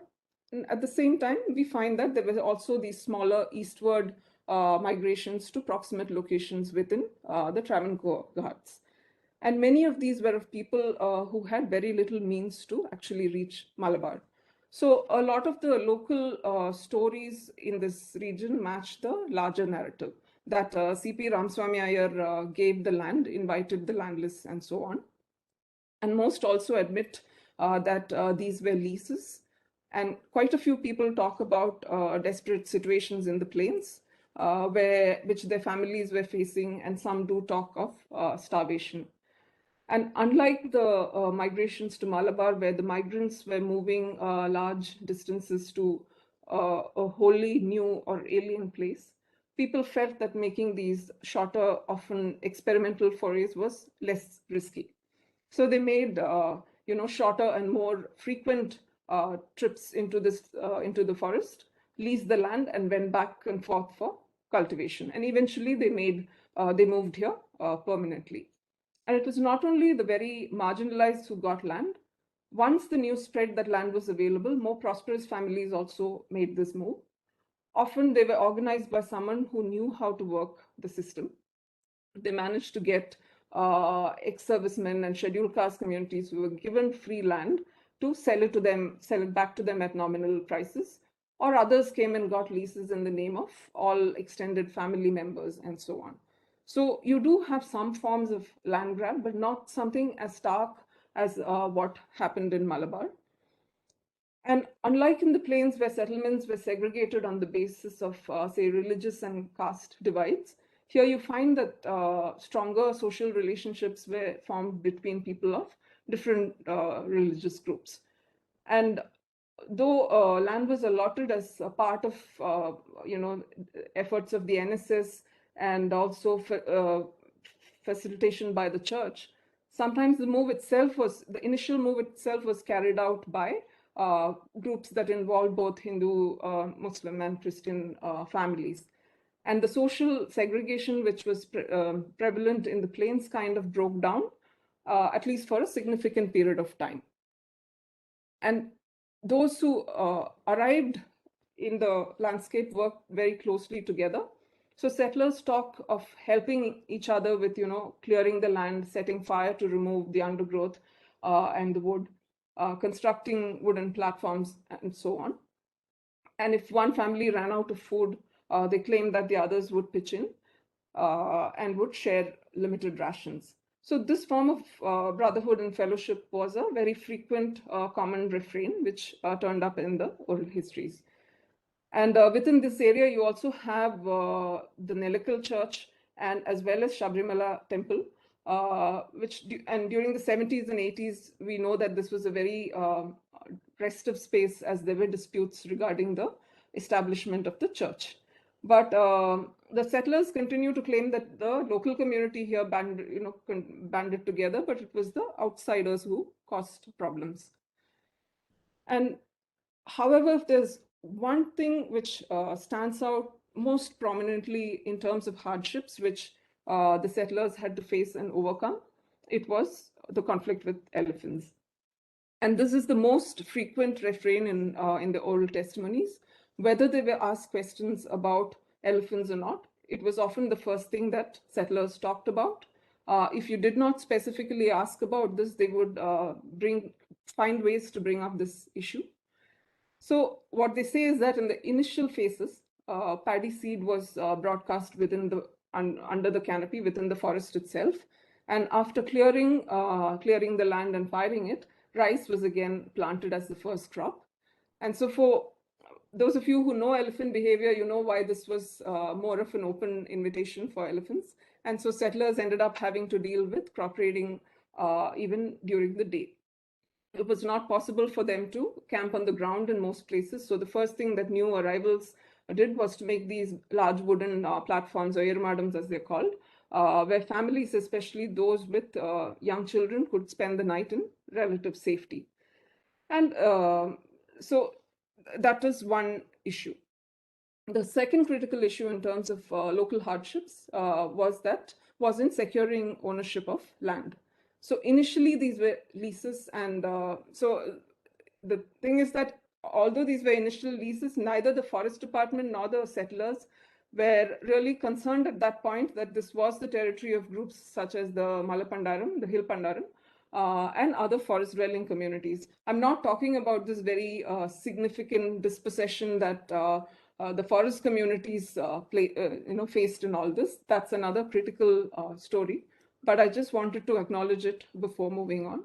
So once the lease period had ended, the forest department demanded that the families vacate the land and go back. And this was met with resistance. For some people, this was not possible because they were landless when they moved here in the first place. Others had sold their existing properties or land in the plains, and they had nothing to go back to. So in summary, going back to the plains was where land was, where land prices were exorbitant, was not an option, and many families decided to remain and take their chances fighting the forest department. The department would in turn try to evict the settlers with some use of force, burning sheds and destroying crops and so on. And this process carried on for several years. So while many families left as a consequence of this, as well as conflict with wildlife, a sizable proportion of the migrants remained, hoping that if this would help them, it would be useful if they could get their plots regularized. And when the new government was elected, hopes were again high that land titles would be available under the Land Reforms Bill. But we find that the local politics and uncertainties played a larger role this time. Some families got the titles for their land, for either whole or part of their land after the first phase, and others continue to remain on land which has no formal title. And I want to add that after the first phase of regularization, the settlers also admit to encroaching more land in the hope of further regularization. So it's actually a very complex issue. But over the years, environmental protection, specifically new directions in conservation, have played a role in increasing conflict.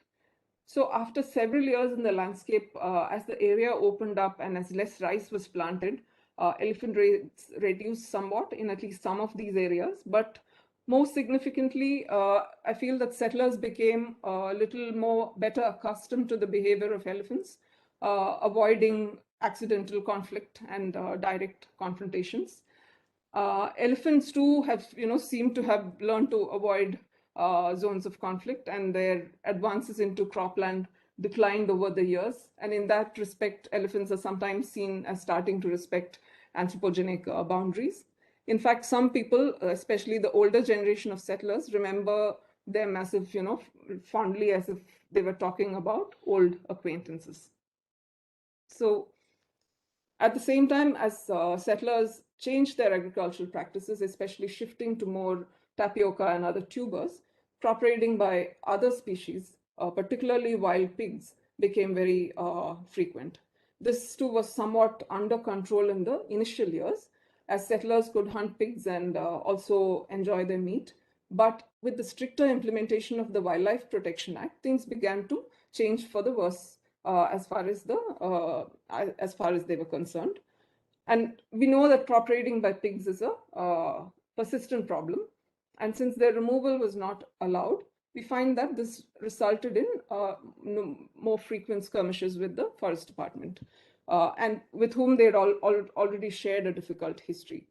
So strict species conservation laws in a space where some amount of hunting was practiced and there was already conflict has resulted in serious discontent. And a lot of areas in this, a lot of settlers here shifted to commodity cultivation, especially rubber, ginger, and galango, which sees less crop raiding, but nevertheless, there is some crop raiding. And again, it was only not pigs and ungulates, but also a number of arboreal species like giant squirrels, flying squirrels, macaques, and so on, which were causing problems. And here you find that people are trying to find innovative ways to protect even individual trees. In the context of trees, I would also like to add that the native tree preservation legislation here, though it is a visionary one in many ways, has resulted in some negative interactions. So since the land falls under the food production areas, there are rules against the removal of trees from land holdings. And the settlers claim that this results in more shading and lower crop yields. And also they complain that they don't get any benefits from keeping the trees like wood. So they say that while they have no option other than to leave the adult trees, they chop off or destroy any new seedlings and saplings. And there are also instances of clandestine removal. The expansion of protected areas is another bone of contention here. So Periyar National Park, which the landscape shares a border with it, has undergone higher levels of protection as well as expansion over the years.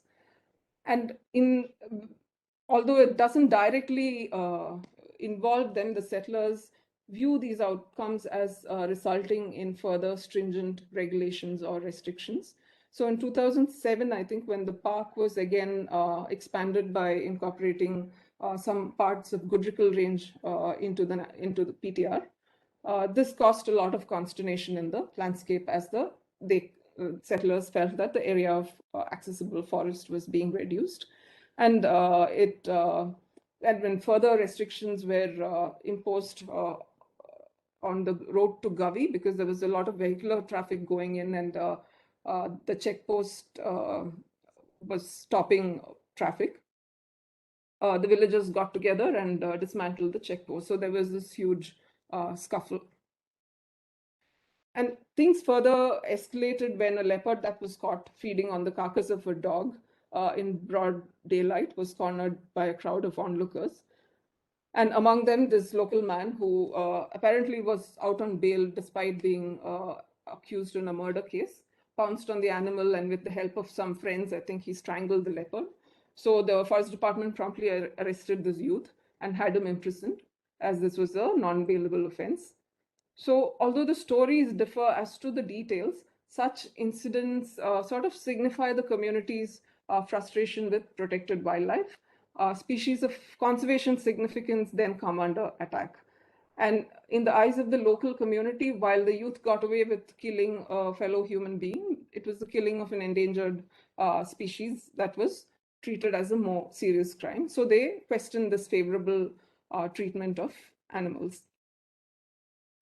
So a landscape level exploration shows that environmental protection measures and policies, which are no doubt implemented with good intentions, also result in some unintended consequences and vulnerabilities for local communities and also for wildlife, especially if they are imposed in a top-down or coercive manner. And settlers continue to remain a marginalized community with poor well-being outcomes, while at the same time their resistance continues to be a contemporary challenge to conservation. So their mobilization on the basis of a strong yet unique settler identity that has, say, transcended caste and class relationships is significant, and they can be considered as a community of fate or a distinct subculture. And also there is a high degree of mutuality and cohesion among community members and us versus them mentality, as pointed out by Scott. So such an identity is not only one which is bound together with their memory as migrants and unified by experiences of impoverishment and landlessness. These are also very much tied to their experiences of collective action and cooperation in the faces of hardships, especially dealing with, whether it was dealing with wildlife or in their view, dealing with a very difficult forest protection machinery. And just to clarify, in my personal opinion, the Kerala Forest Department itself has been a benign and very forward-looking institution when, say, compared to their counterparts in other states in India, but then that holds little significance to the local community. So there are a few things to note with respect to, say, vulnerability and resistance in this landscape. The first is that there was a lot of inconsistent messaging from various government agencies and interest groups, many urging people to move, the Forest Department resisting these advances. And these are coupled with existing marginalization, food shortages, and the hunger for cultivable land, and so on, which was kind of set the tone for the initial conflicts and the land tenure uncertainty. There is also the somewhat sudden and top-down introduction of strict protection measures for species, where in a space where there was a lot of conflict as well as use of species. And preservationist legislation banning the removal of trees and notifications that expand the scope of protected areas, of exclusionary protected areas, again ushered in more antagonism between the settlers and the Forest Department. The shift to commodity agriculture in response to the difficulties in food crop cultivation, there have also been other reasons, has also been problematic from the perspective of subsistence as well as incomes.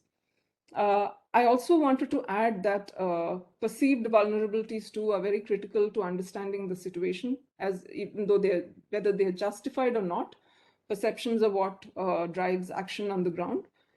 Settlers typically compare their situation with that of communities in the plains.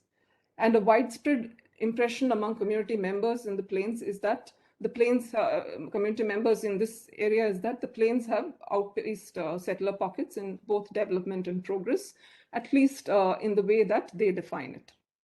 So by virtue of being located, say, between the forest fringe and the peri-urban areas, settlers are often intensely aware of the shortcomings in, say, connectivity, employment, lack of education opportunities, even their perception of their own social status and so on. And they frequently project themselves as captives of nature and as helpless citizens languishing in this marginalized backwater. At the same time, they feel that the plains have moved ahead and witnessed extensive development.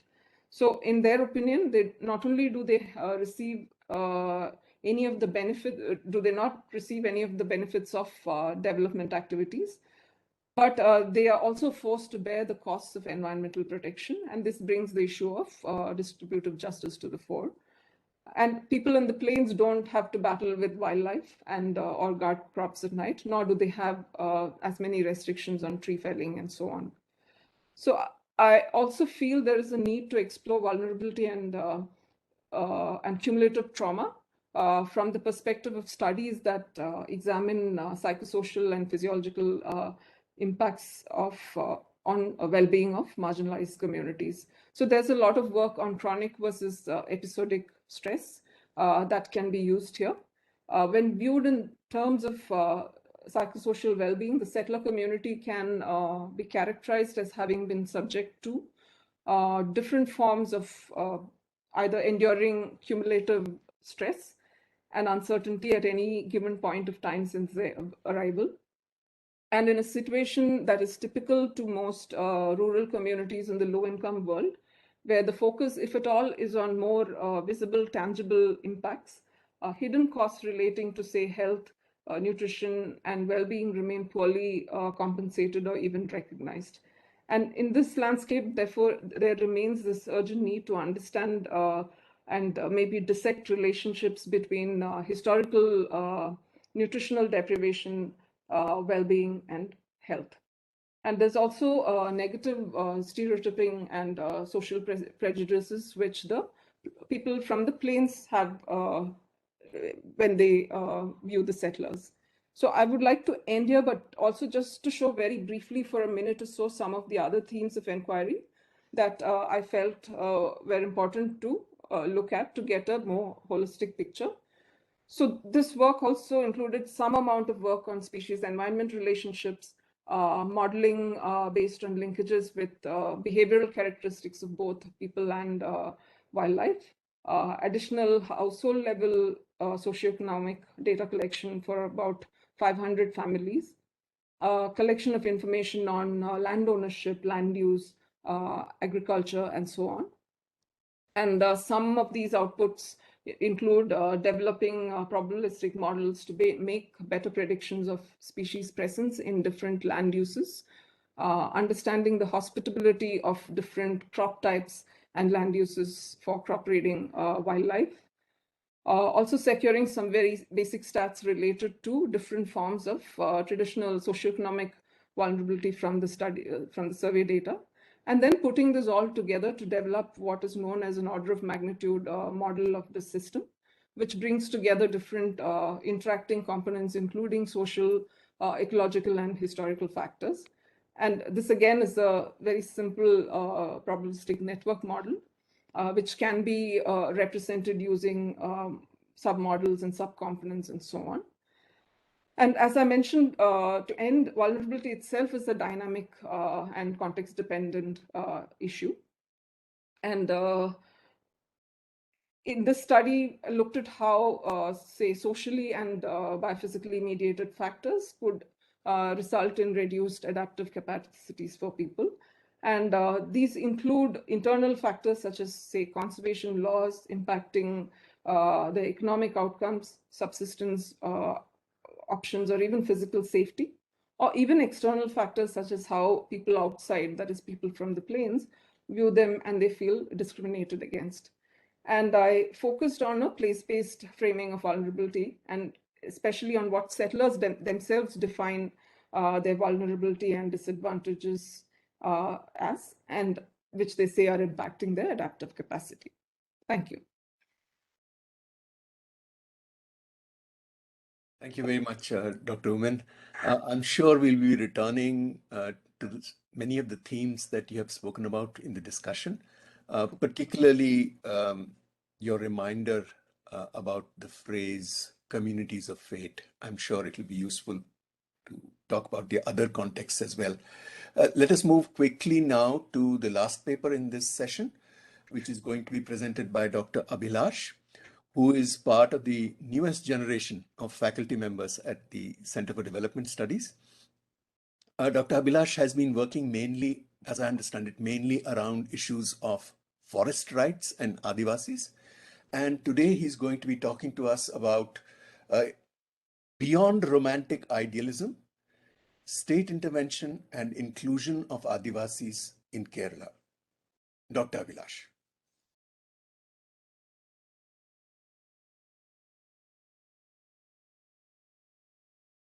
Please unmute yourself, Dr. Abhilash. Good evening, sir, and good evening, I'm going to discuss today is beyond romantic idealism, state intervention and inclusion of Adivasis in Kerala. I'm thinking of covering three aspects of Adivasi vulnerability in this presentation. They are land, education, and exclusion from the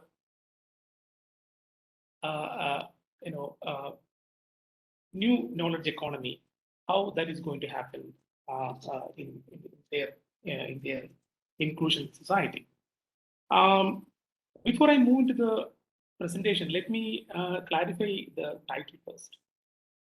Beyond romantic idealism, but means that there's a popular perception in the state that everything is fine in the Adivasi world, where the livelihood of the tribals here is way better than their counterparts in northern part, especially the northern states. At the same time, state is also doing enough effort to provide them land. At the same time, there is an acceleration. There is an increased amount of allocation when it comes to the tribal subland implementation. So when it comes to the issues that are coming to the ground, when we think about the ground reality, situation is entirely different. And this is my presentation. I would like to look into how the idea of welfare is being implemented in this part of the world, how communities are being responded. And here I consider land, education, and the forthcoming or the ongoing knowledge economy debate into this fold. First, I will explain how different legislations on land dealt with this land question, first of all. Then, what is its current status?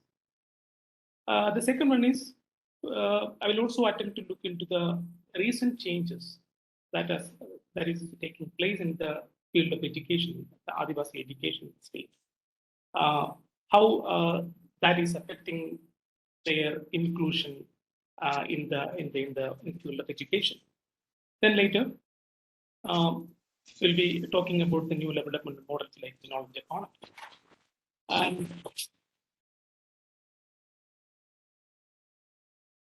yes, there's a considerable amount of literature that has been written about the Adivasi land question and land alienation state. First of all, we need to understand that who are these communities. These communities are, the Adivasis are, which constitute around 1.4% of the state population. Almost they constitute 36 communities. At the same time, as per the 2013 data, which came after the 2011 census, which shows that their families are 1,19,000.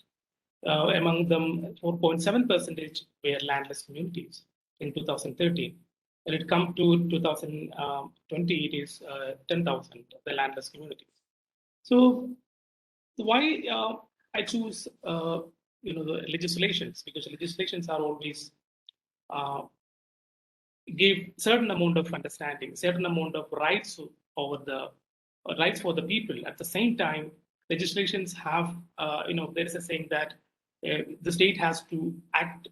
State must act upon the act. At the same time, it also gives certain amount of rights for the community to force the state to act upon it.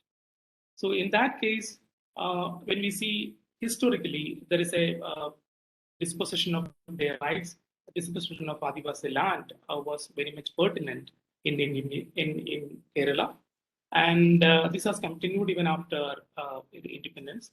Then the first legislation came on that is the Kerala state tribal restriction of transfer of land and restoration of alienated land act in 1975. There is a notion of literature written upon this particular act and jurisprudence what happened.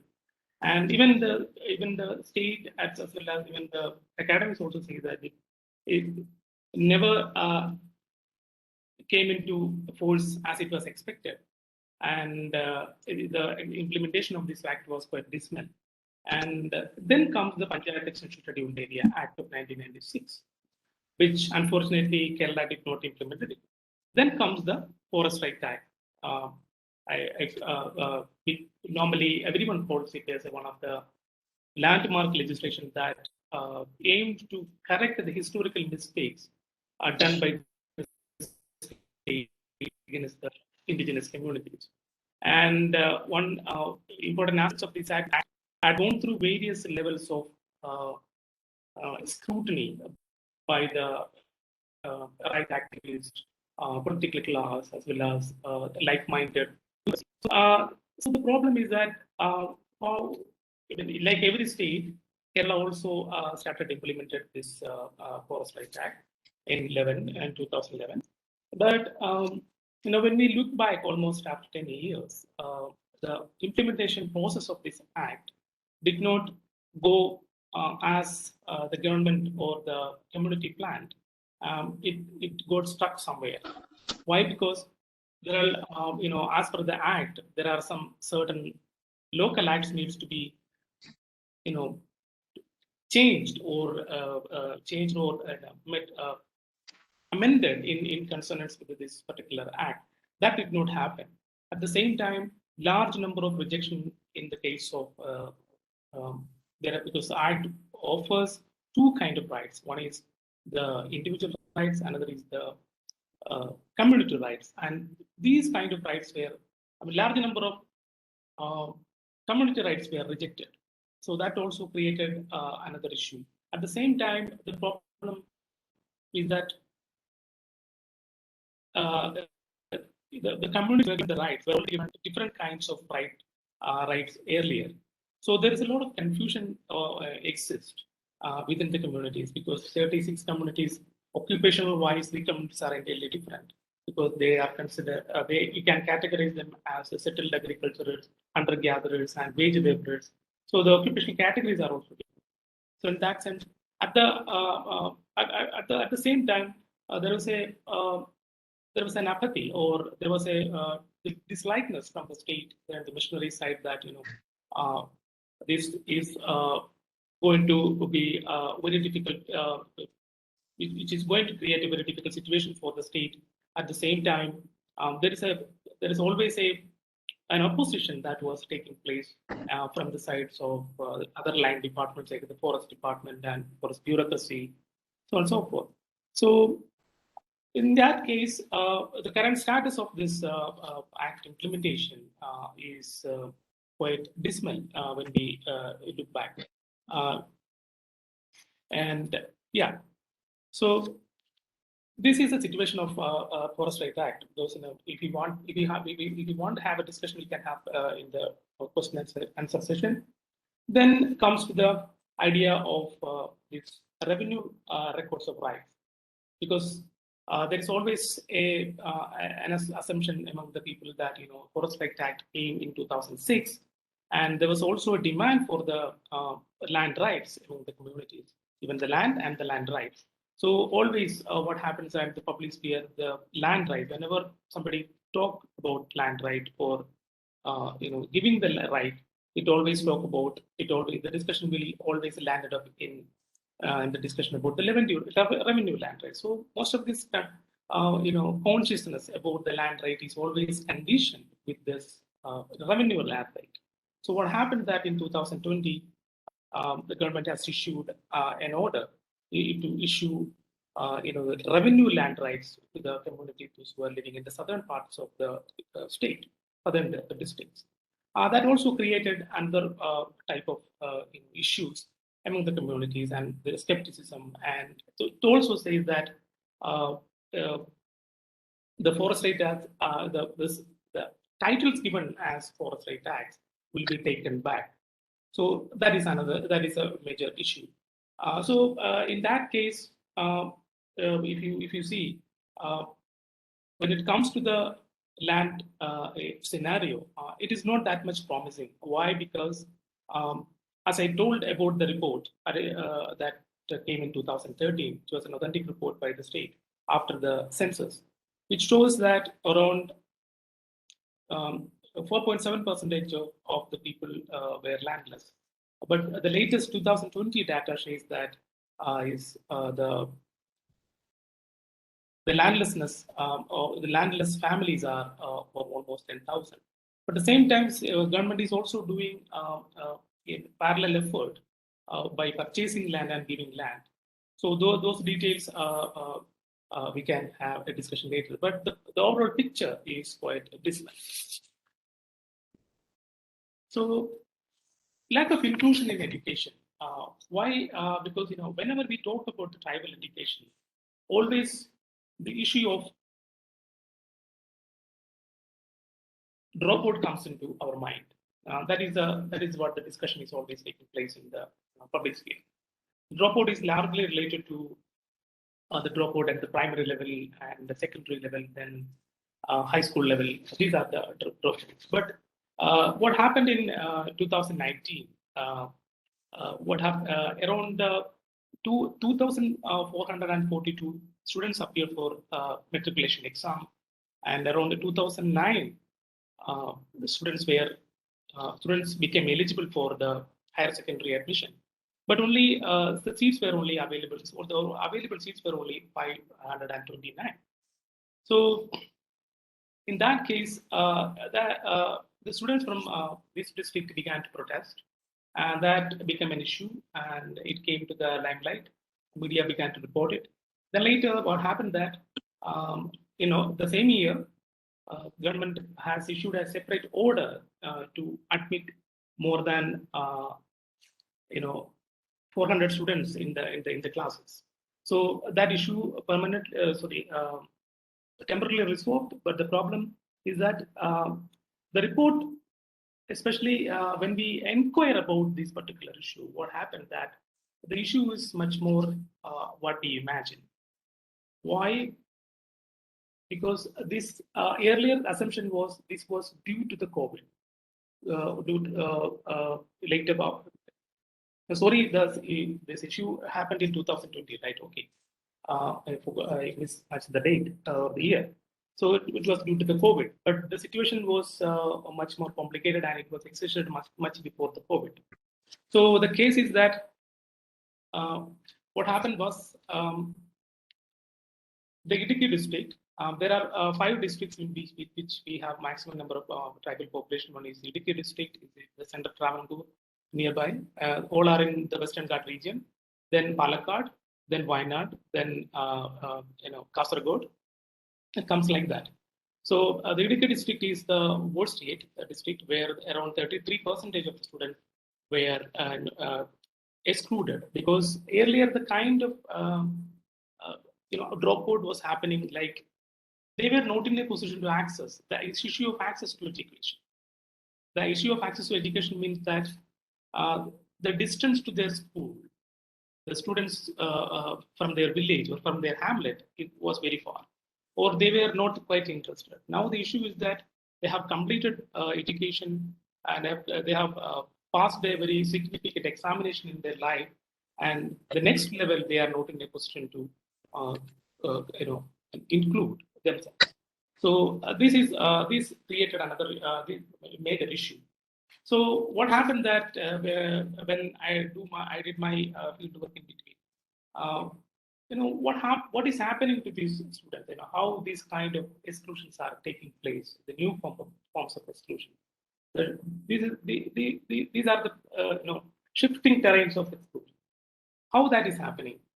So these students are excluded. Then there is a situation that these excluded students, where they are going. So we need to inquire about that. What is happening? There are 2-3 things are happening to these excluded students. First is that they will be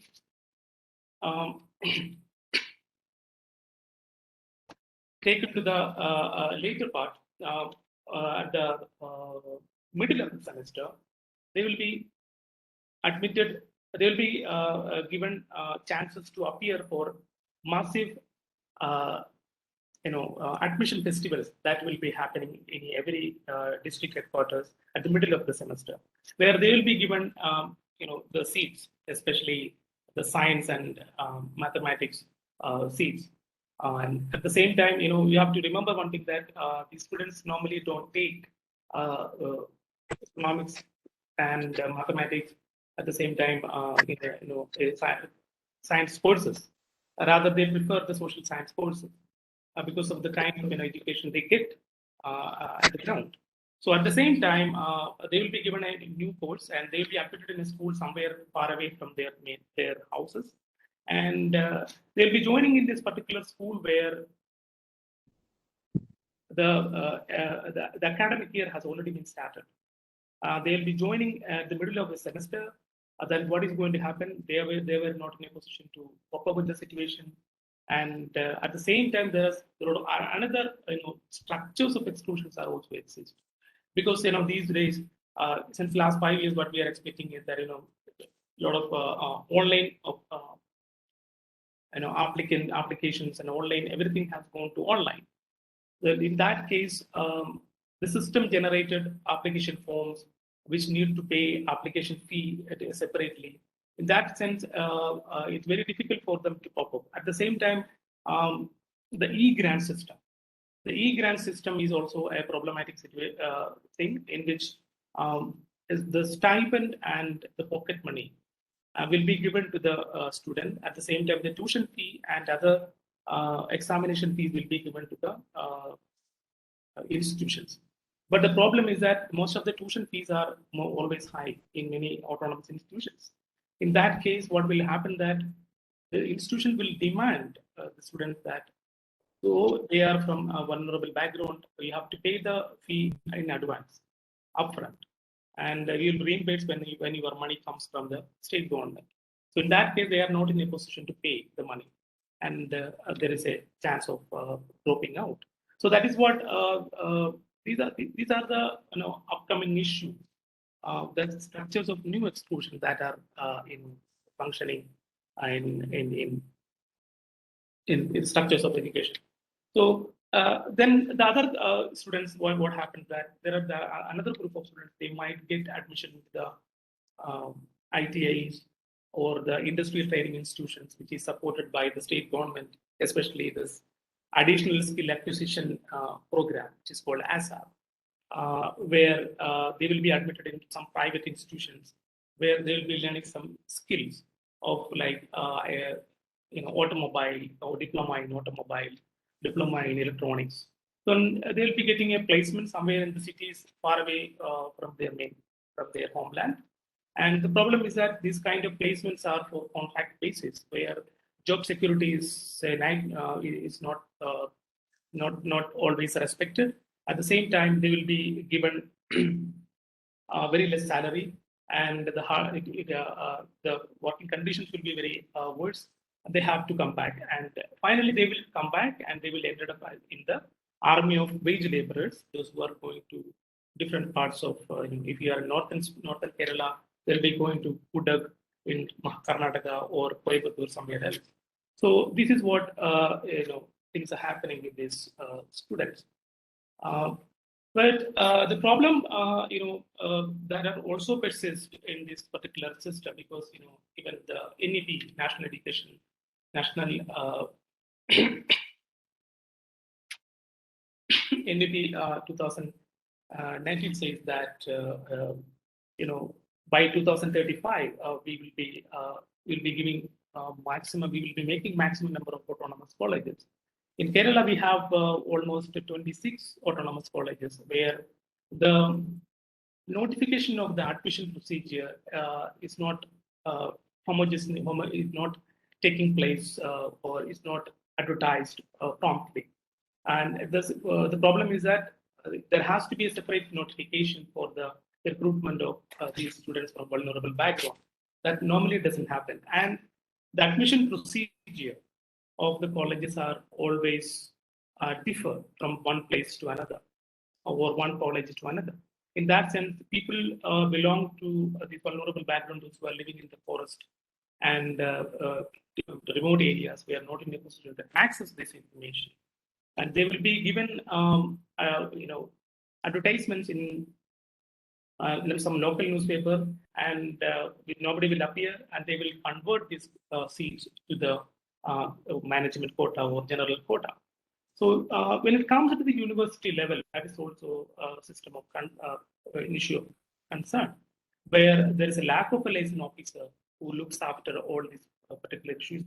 These are very tiny, small issues, which may not be that much a big issue for the outsiders, but that kind of that prevents this community from accessing education.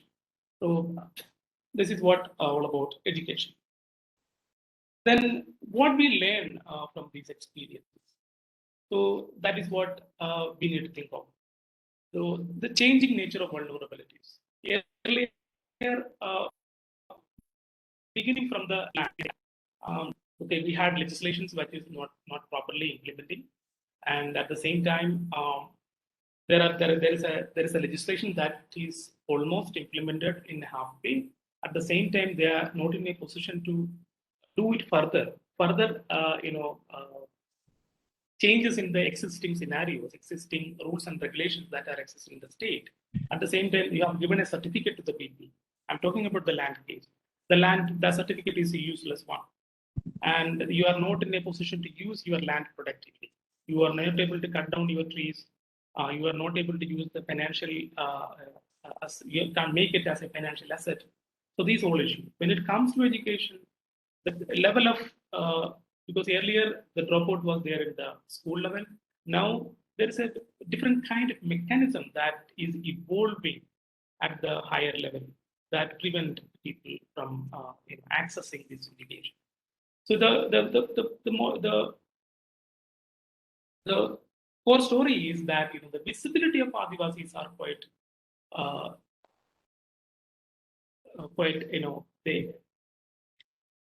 visible now. Their Adivasis are quite visible these days. But when it comes to their issues, their granularities of their issues are not being properly addressed. That is what the situation. Because when it comes to the atrocities against Adivasis, when it comes to the budget allocation, everything, the state is interfering. But when it comes to the issues that are faced, when it comes to their exclusion, the granularities of the issue, they are not looked at. And the question is that is the state absent or ignorant or apathetic when it this shifting point of exclusion when it takes place? We have to say that state is quite apathetic in that sense. And these new forms of vulnerability, what is happening that it exacerbates their disposition. Of course, they will be economically beaten. So then here comes the new idea that because there is a saying that there is a saying also that's reality that the job market is quite volatile and opportunities are very less. At the same time, such communities have only one bargaining power with the state, which is the reservation, and that is what they are bargaining with. So in that sense, they are not in a position right now. What we are seeing that they are not in a position to argue with these new structures that are coming up, and they are not in a position to get the courses which they want to do. And when it comes to the knowledge economy, what is the situation? There is a focus on IT and IT-enabled services, similar to knowledge-based industries. So here, I have to go back to the education again. So these new generation courses, which gives certain amount of job opportunities in the job market, which is also offered at the autonomous colleges, where the course fee will be much more higher than what they can afford. At the same time, the problem is that I forgot to tell that the e-grants issue. The e-grant, the state has to accept one particular code. Then only only the community will get the benefits. Especially the students will get the money from especially the fellowship. So in that sense, some of the courses are may be accepted by the UGC, but it may not be accepted by the university or the tribal department. In that sense, if somebody is enrolling that particular course, which may be a very lucrative course, which can fetch a job, suppose, talk about journalism or cinematography. So these are the courses. So which are some kind of connection with IT and IT enabled services. So that is not possible for them to join. At the same time, the job opportunities are coming into that direction in the state level. So if you see the main focus of the economy is going to be IT and IT enabled industries in the knowledge economy. So it also says that Kerala has a particular geographical situation where the large industries may not be able to feasible, may not be able to come here. But the point is that they can bring the service industry, where the knowledge economy is largely being largely play a major role. So here we need a special skills and employment, which these communities are unable to access now. Then, yeah, how what kind of readiness of the disadvantaged section to compete in this case? Knowledge economy, even state always not saying openly, but we know that from the initial initial start or initial beginning from we can understand that these all jobs are not created by the state, because these are created by the private sectors or the market. In that sense, when private sector is an employer, what will be the conditionalities which they put on? And of course, the merit as the means of selection. So in that sense, what is going to happen? What will be the acceptable outcome? So the issue is that the bargaining with the state and its newfound allies, technocrats, policymakers, is also very difficult, because, as I told earlier, that the system-generated fee structure, in the universities work in such a way that you have to pay the fee, then only your admission will be valid. So that is the situation. So we have to pay the fee anyway, otherwise you will be out of the system. So where you will not be given any preference. Your earlier preference will not be considered, whether you belong to this social category or that social category. So questions of representation among these alliances. So that's also an important thing, because now new corporation, new initiatives by the states are coming. Suppose KIFBI, for example, where people are being recruited and on a contract basis. On their representation did not never respected. And what the policy instruments we can do in this case? In this case, the communities are sufficiently represented. We have to make sure that then that community's interests are reflected in the decision making, and specific concerns are addressed at the right direction. If you could wind up in 5 minutes, Dr. Abhilash. Yeah. Then last, I will conclude it. And for this purpose, there are some indigenous collectives are also coming in, because the state is not in a position to do anything right now. So how we can understand these granularities. So empowering the indigenous collectives, they have unique way of resolving issues. And also one way of thing we can do. Then timely conducted the benchmark surveys. The benchmark surveys have to be conducted timely, because which shows that in which location these people are in the economic ladder they belong to right now, even after pumping this much amount of money to them. So recognition of the rights of the resources, dealing with the blindness of the state is also an important thing. And the judiciary as a savior since 1993. So there is a tendency among the community that these days, especially since last 2 years, notice that approaching to the court to get clearance for implementation of their land rights. So because the problem is that the land departments are not being properly informed after implementation of the Forest Right Act. In that case, if somebody wants to cut a tree, the forest officer and the village officer will come and will say no.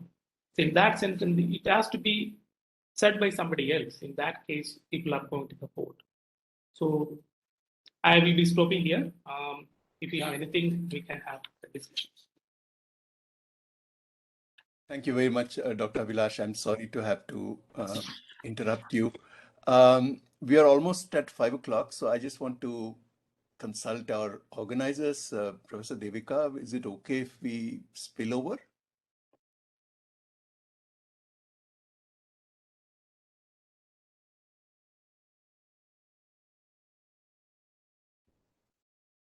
Devika, can you hear me? Joel, I think we can go till, you can go till 5:30. That is fine. Okay. Okay. Thank you so much. According to our program, we are supposed to wind up at 5:30, and please just wind up. That's all right. You know, I mean, the connection here is very erratic now. So if you don't find me, don't be surprised. Okay. Thank you so much. I'm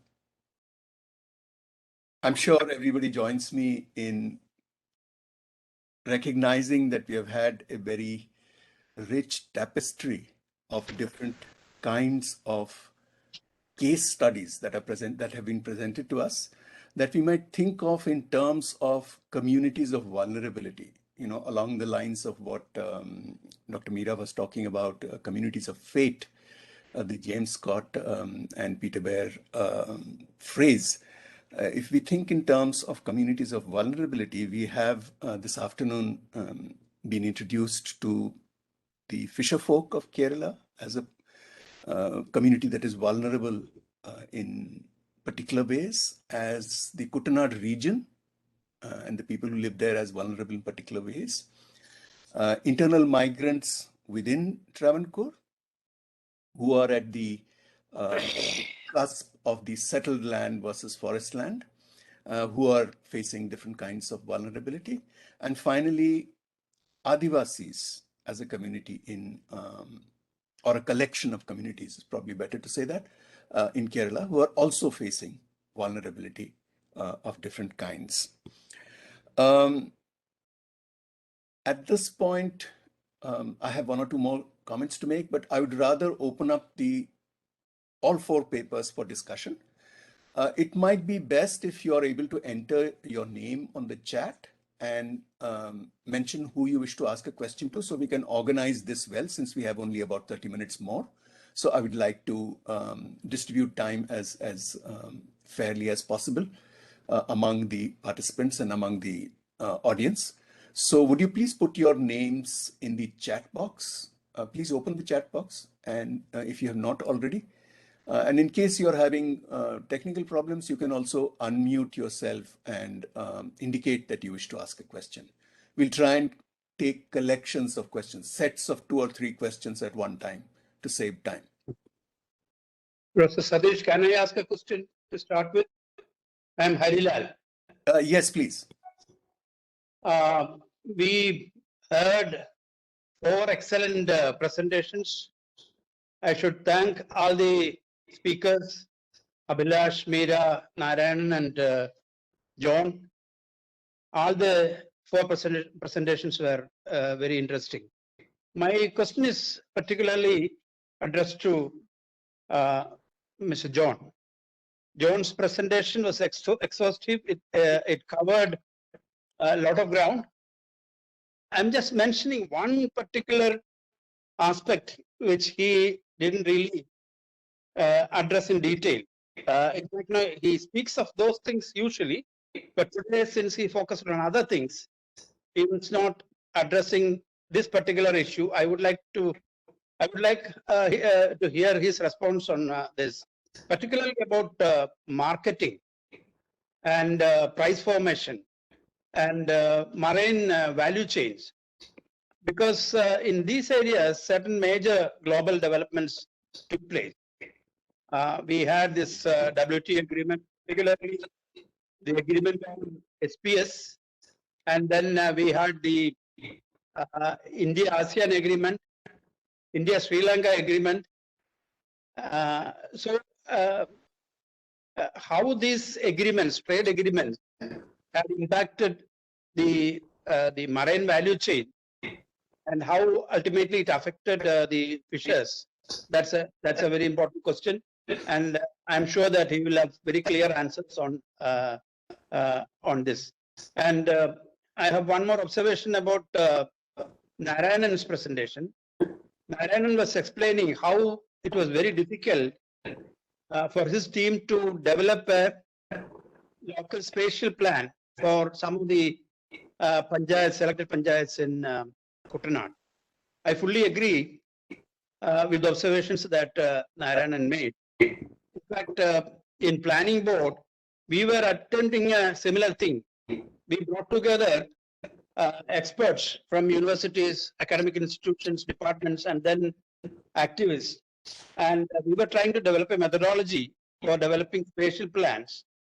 And it was found out that it will take at least a year to make a proper, well-informed local plan, particularly sensitive to these uncertainties. But then, it was time consuming. And when finally the government started taking initiative, as Devika told in the morning presentation, the local disaster management plans were done in a very hasty manner. They took only 1 month to make the local disaster management plans. Then all these participatory exercises had to be compromised. So, yeah, I fully agree with this observation, but this will have to be kept in mind because in Kerala, we didn't have such local emergency plans prepared. And this is true of many regions. So that relevance will have to be given to the local governments when we sort of criticize and try to improve their performance. Thank you. Thank you. Thank you. Can we have 1 or 2 more questions? And we will now prefer questions for any of the other 2 speakers, Dr. Oommen and Dr. Abhilash. Anyone have questions for them?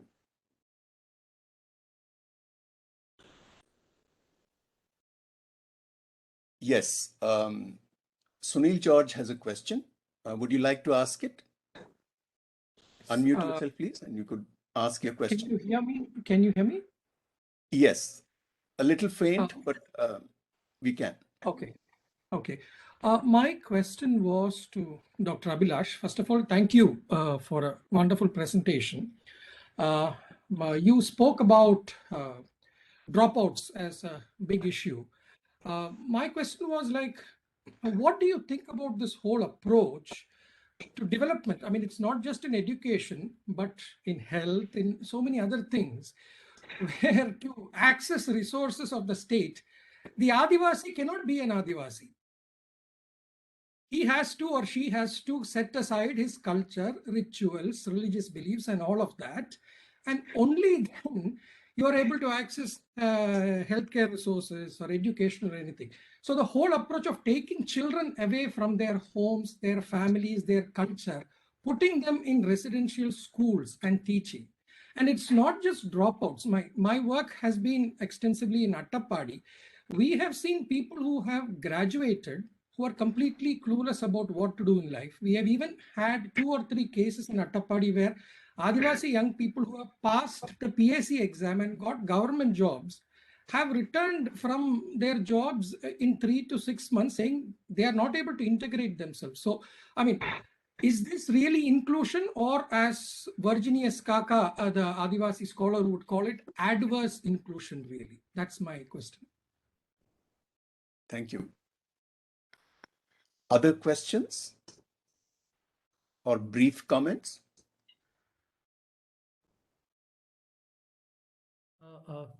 Satish, may I ask a question to John? Yes. Okay. I think very fascinating presentations. My clarification for John is you said after you visited the fishermen community after your initial stay for 4 years, you found them more income secure. Then you also said that the level of indebtedness has increased very much, with no adverse consequences. So I just wanted to understand this. because the general level of indebtedness among all communities in India, I believe, has increased quite tremendously, especially during the last few years. Because if you look at the outstanding bank credit, which is given to various sections of the society, the bank credit to households have now overtaken the bank credit to, for instance, industry, which used to be, traditionally speaking, the most important component. So that shows a kind of and we also know from the national accounts that these loans, private loans which are taken by households, are not used for acquiring capital assets, but rather meeting current consumption needs. And that taken with, together with the net performing assets of banks, we know a kind of severe financial distress that is happening at households. So it's not something very specific to any particular group, but across the group. Okay, so that's my first one. The second question is, you made this very interesting observation about the fact that COVID, the incidence of COVID was very, very limited in the fishermen community, which with such high density of population, where social distancing and so on was not possible. But nevertheless, it was very low. Similarly, it's the case of plantation labor, where also they live in labor lines which are next to each other almost, and but the incidence of COVID was much less. So it looks very interesting that in these two communities, which are very where the density of population is extremely high, the incidence of COVID and also the death rates and so on were much lower than general population. Thank you. There is, I think, a technical problem that Professor Devika is having. She has a question for Professor Narayanan, which I'm reading out from the chat. And see, you can probably see it in the chat as well, but I'm just reading it out. This is a comment on N C Narayanan's presentation. I thought that it clearly tells us that we definitely need a completely new generation of Panchayat development reports, which should draw on technical expertise and local knowledges. What kind of democratic spaces will we need for this new task? This is being asked by Professor Devika to Professor Narayanan. Can I request Dr. Abhilash to stop presenting, or the host to stop the display of the slides so that we can see more people? Meanwhile, if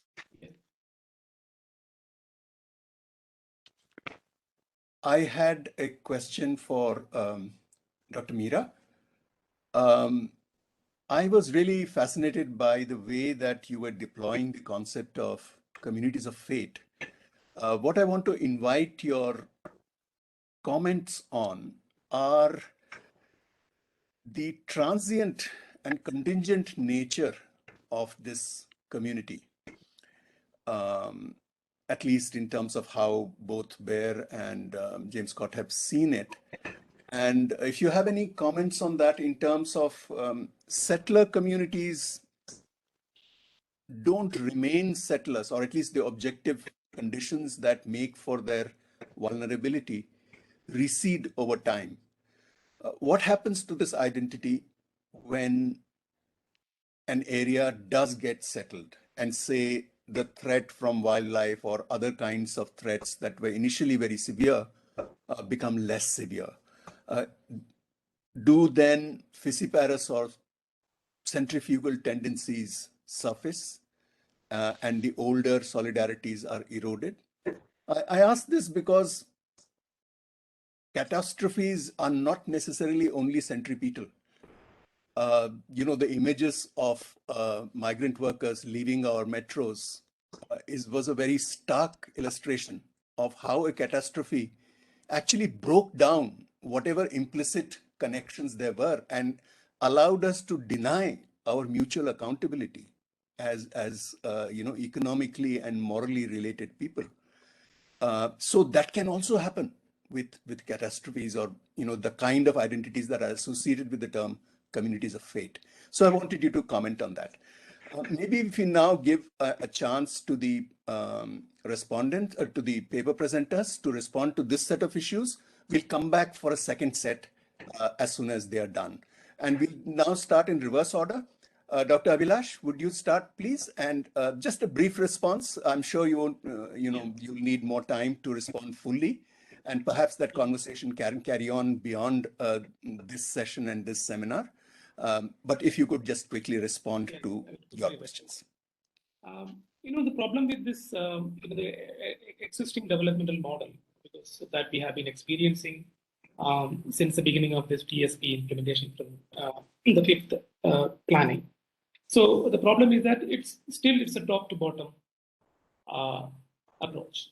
So that also, because there is a strong demand from the communities that this needs to be changed.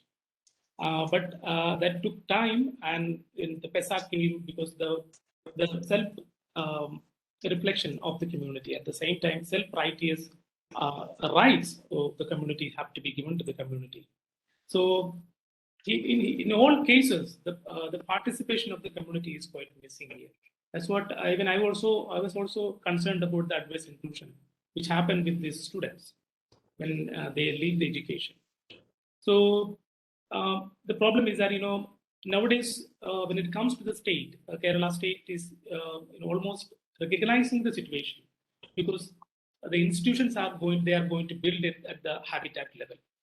But recently there is a university off-campus they started in Wayanad, so that the institution has to come to their place. They should not go outside, because there is an example in Kerala. I will briefly mention about that, then I'll stop. About settled agriculturalists, because they have made certain amount of social progress and economic progress, because largely because the education was quite near to them earlier in the early 60s. So at the same time, they were able to cultivate in their land, especially the cash crops. So in that sense, the development initiatives and development policies have to go to them. That's it. Thank you. Thank you. Now, could I request Dr. Oommen to respond? Yeah, so I actually agree that both with your observation that these are transient. The whole idea of communities of fate is more with respect to, say, transience. That was my general impression when I started this work. But I feel that in this context, settlers continue to remain settlers along some axes, although not along everything. People, for instance, used to say that, hey, we don't have any religious tensions between communities, but now things are slowly breaking down all over again. That's one.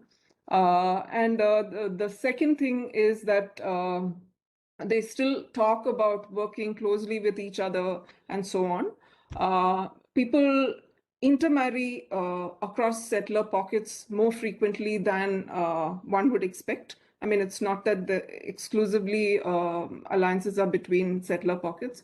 And I think it's also very important to note that memories of famine still remain very strongly represented within this community. Whereas if you go to the plains and talk to, like I go to my own hometown, native place in Iruvperur, which is about 30-40 kilometers away, and people don't remember that there was even a period of food shortages. And that discourse is pretty strong still in the settler areas. I also feel that the fact that maybe this transience is not so much there is aided by the fact that they continue to face a bunch of what I was referring to as cumulative trauma, for lack of a better term, of whether it's conservation or they're feeling that they've been overlooked in terms of development. So there's collective action towards that, which keeps on rekindling this whole idea of, cohesion. That would be a brief answer. Thank you. Thank you. Professor Narayanan, you have one question from Devika and one from Harilal. Yeah, thank you. I thank you, Harilal, for this comment on local plans made by KSDMA and KILA. our team actually helped to make that Nedumudi Panchayat the first plan that was made in 2019. But scaling up to this 1,000 panchayats was a good start, but had serious data and capacity issues. So we went back to the drawing board and tried to kind of refine that map, and that was the methodology that I was kind of telling about. So at the end of the day, we developed a methodology, a sequence of activities, including this, the forums of interaction, and then tried to replicate it in the next panchayat called Kainagiri. So there, I think, we had 10 interns, 5 of my students. It was a kind of 8 months work. So that protocol is now there, which we are kind of happy about. So that brings to actually Devika's question of, what is needed. At the level of capacity, we need, a kind of local resource persons to kind of imbibe this in a way, and then collect data. That's the technical part. But then we found that it is actually the most difficult part is to kind of work with councillors, work with the Gram Panchayat committee, and also then convene this in the Gram Sabha and kind of get it passed from that direction. So it needs actually multiple skills, and there is no kind of textual capacity there. I think we need to kind of generate such individuals at the local level and also forums. So it has to be created. That is even the Gram Sabha, we know how those forums are now. So, but it has to be much more kind of inclusive and serious to kind of bring this in. So that's why we thought, instead of Gram Sabha, or in complementary to Gram Sabha, we need this Padasekaran committees, that is this folder committees, which are very powerful. So we are actually we are interacting with the folder committees now, because regarding floods, they are the most kind of effective and important, because they control the kind of water in and water out in these folders. I think there is a lot of social processes that are needed. The technical knowledge is actually kind of okay, and that can kind of develop also. So this protocol, we are trying to now get to 6 panchayats, integrate it in 2 blocks, and then to the district also, to see what are the linkages when they get kind of converged at the levels of governance. So it's an ongoing activity, and there's a lot of challenges, but we are documenting that. I think that's what we are doing it. Every day in Malayalam, these engineers are kind of writing their diaries. We are trying to kind of document that process, and hopefully something will come out in 6 months to 1 year. Thank you.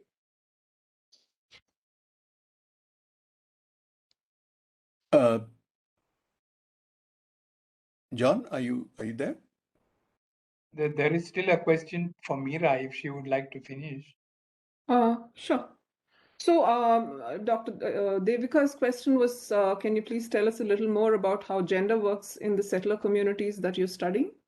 So my data set itself was very strongly male biased, in the sense that about a lot of the people I interviewed were men. A lot of the women who had come into that, who were there in that area, had moved away or got married and so on. So the numbers of female respondents were fewer, but one can actually say that there are very significant gendered vulnerabilities.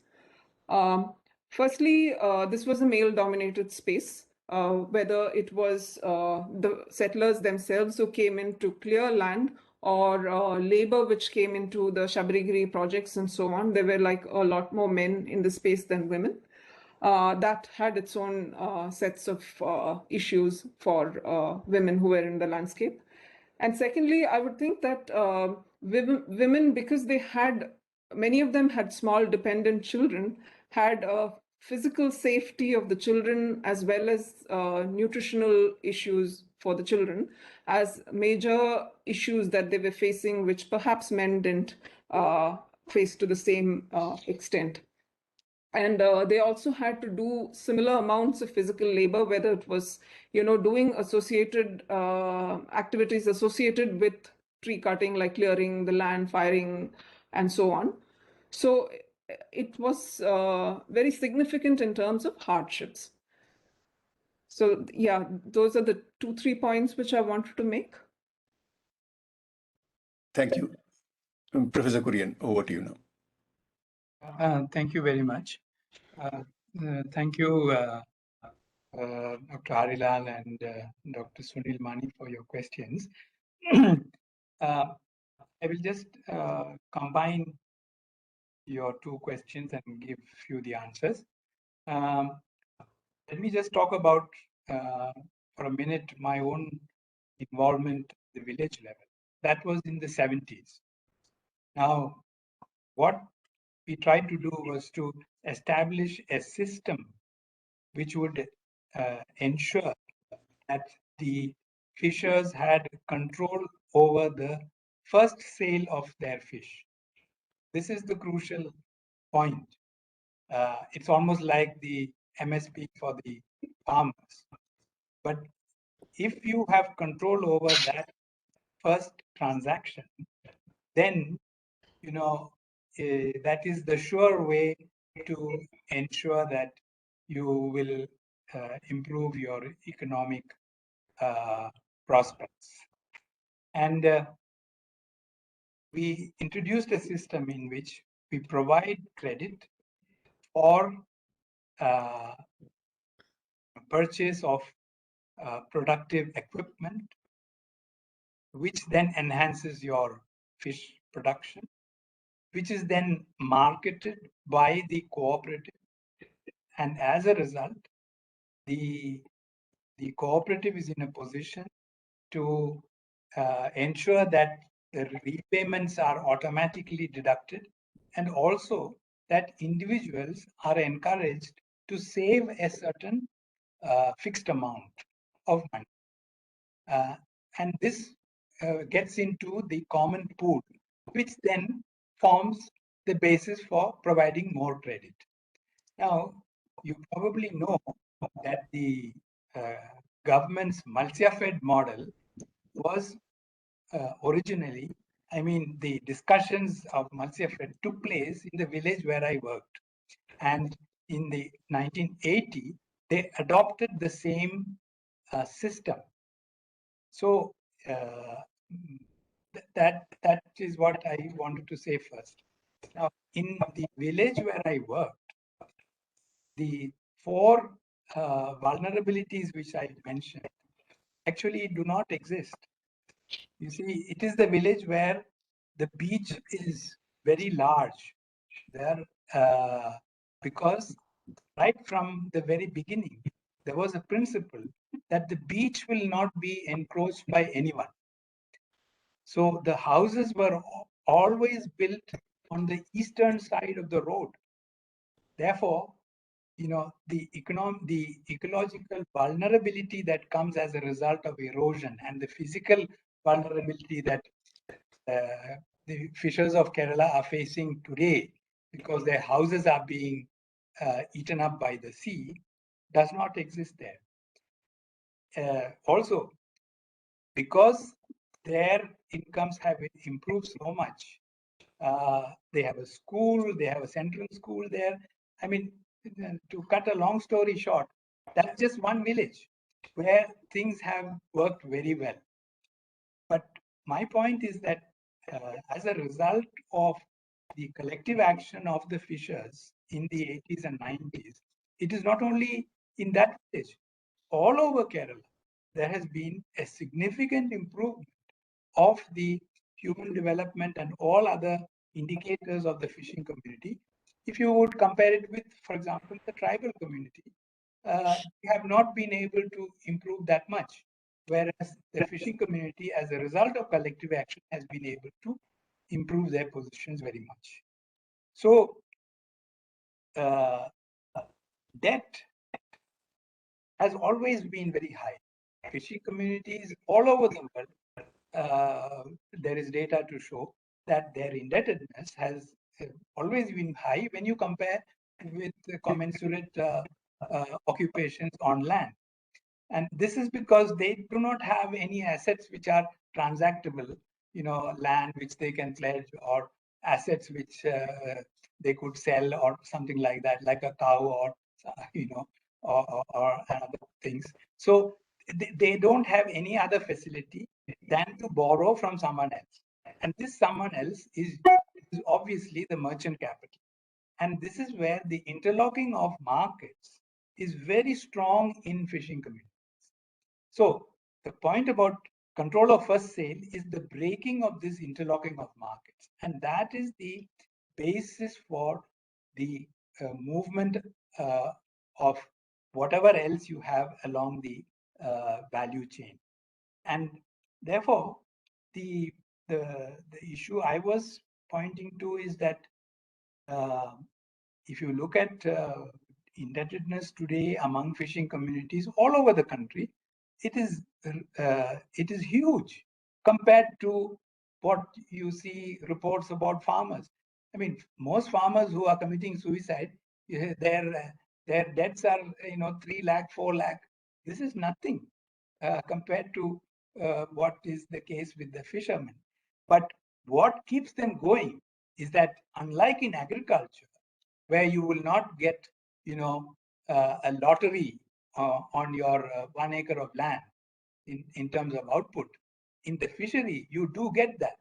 And as a result, you can wipe out your loans. And this is what keeps people going.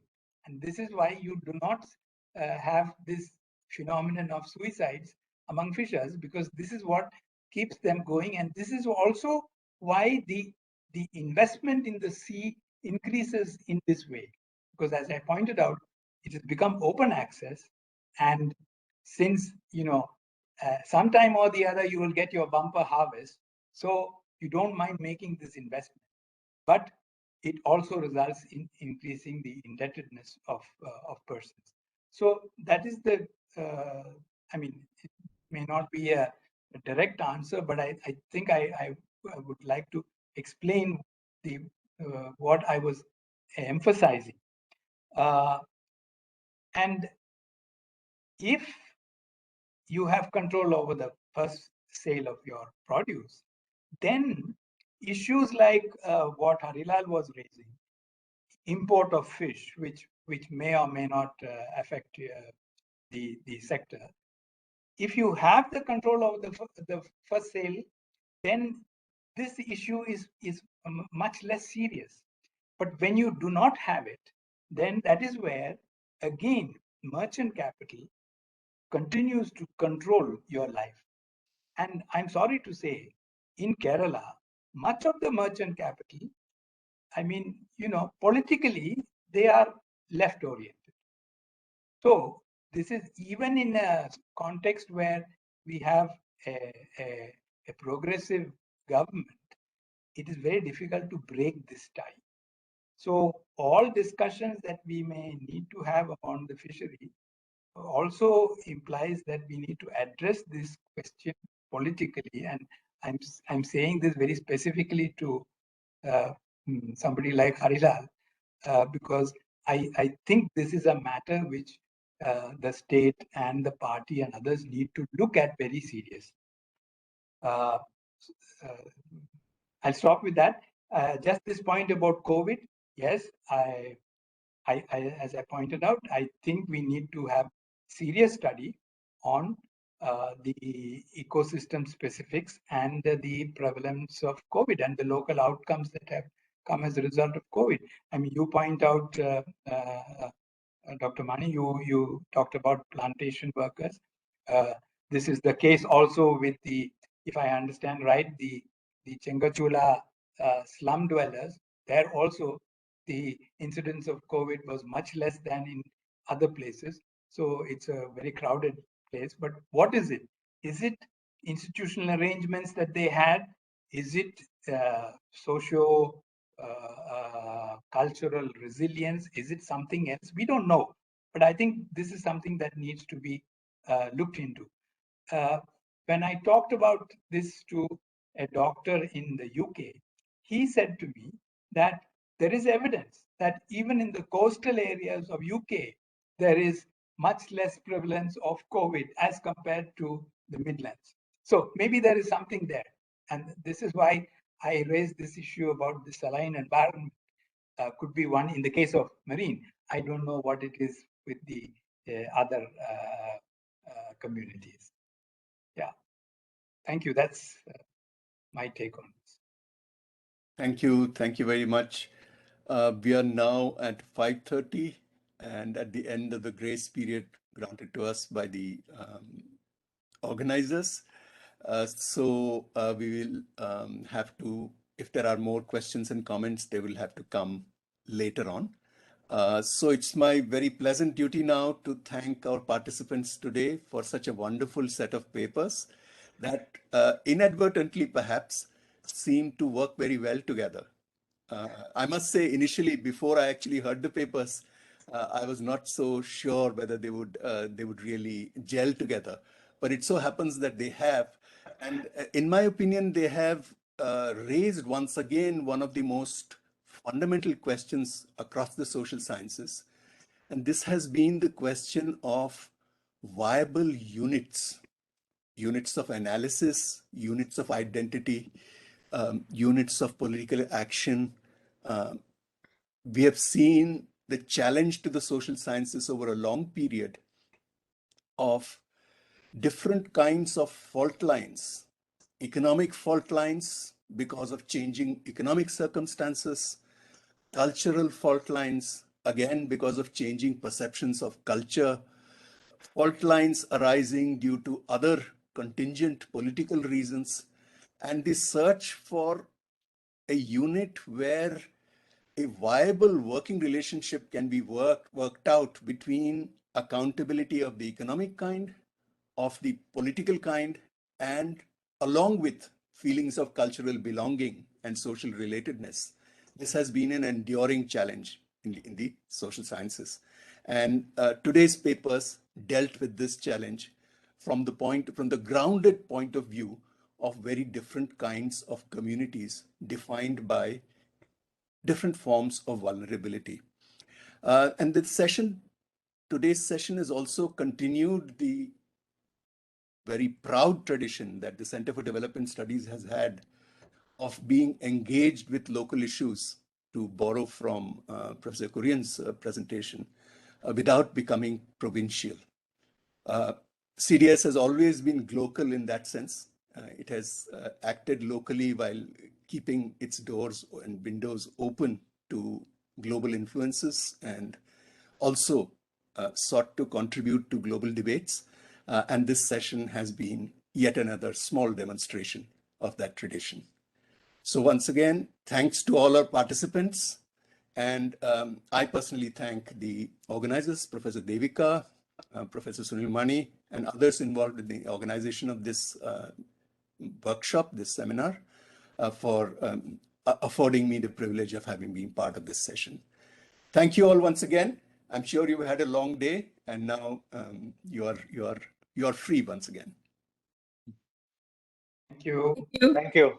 Thank you. Thank you for chairing, Satish. Thank you very much. Okay, thank you. Pleasure.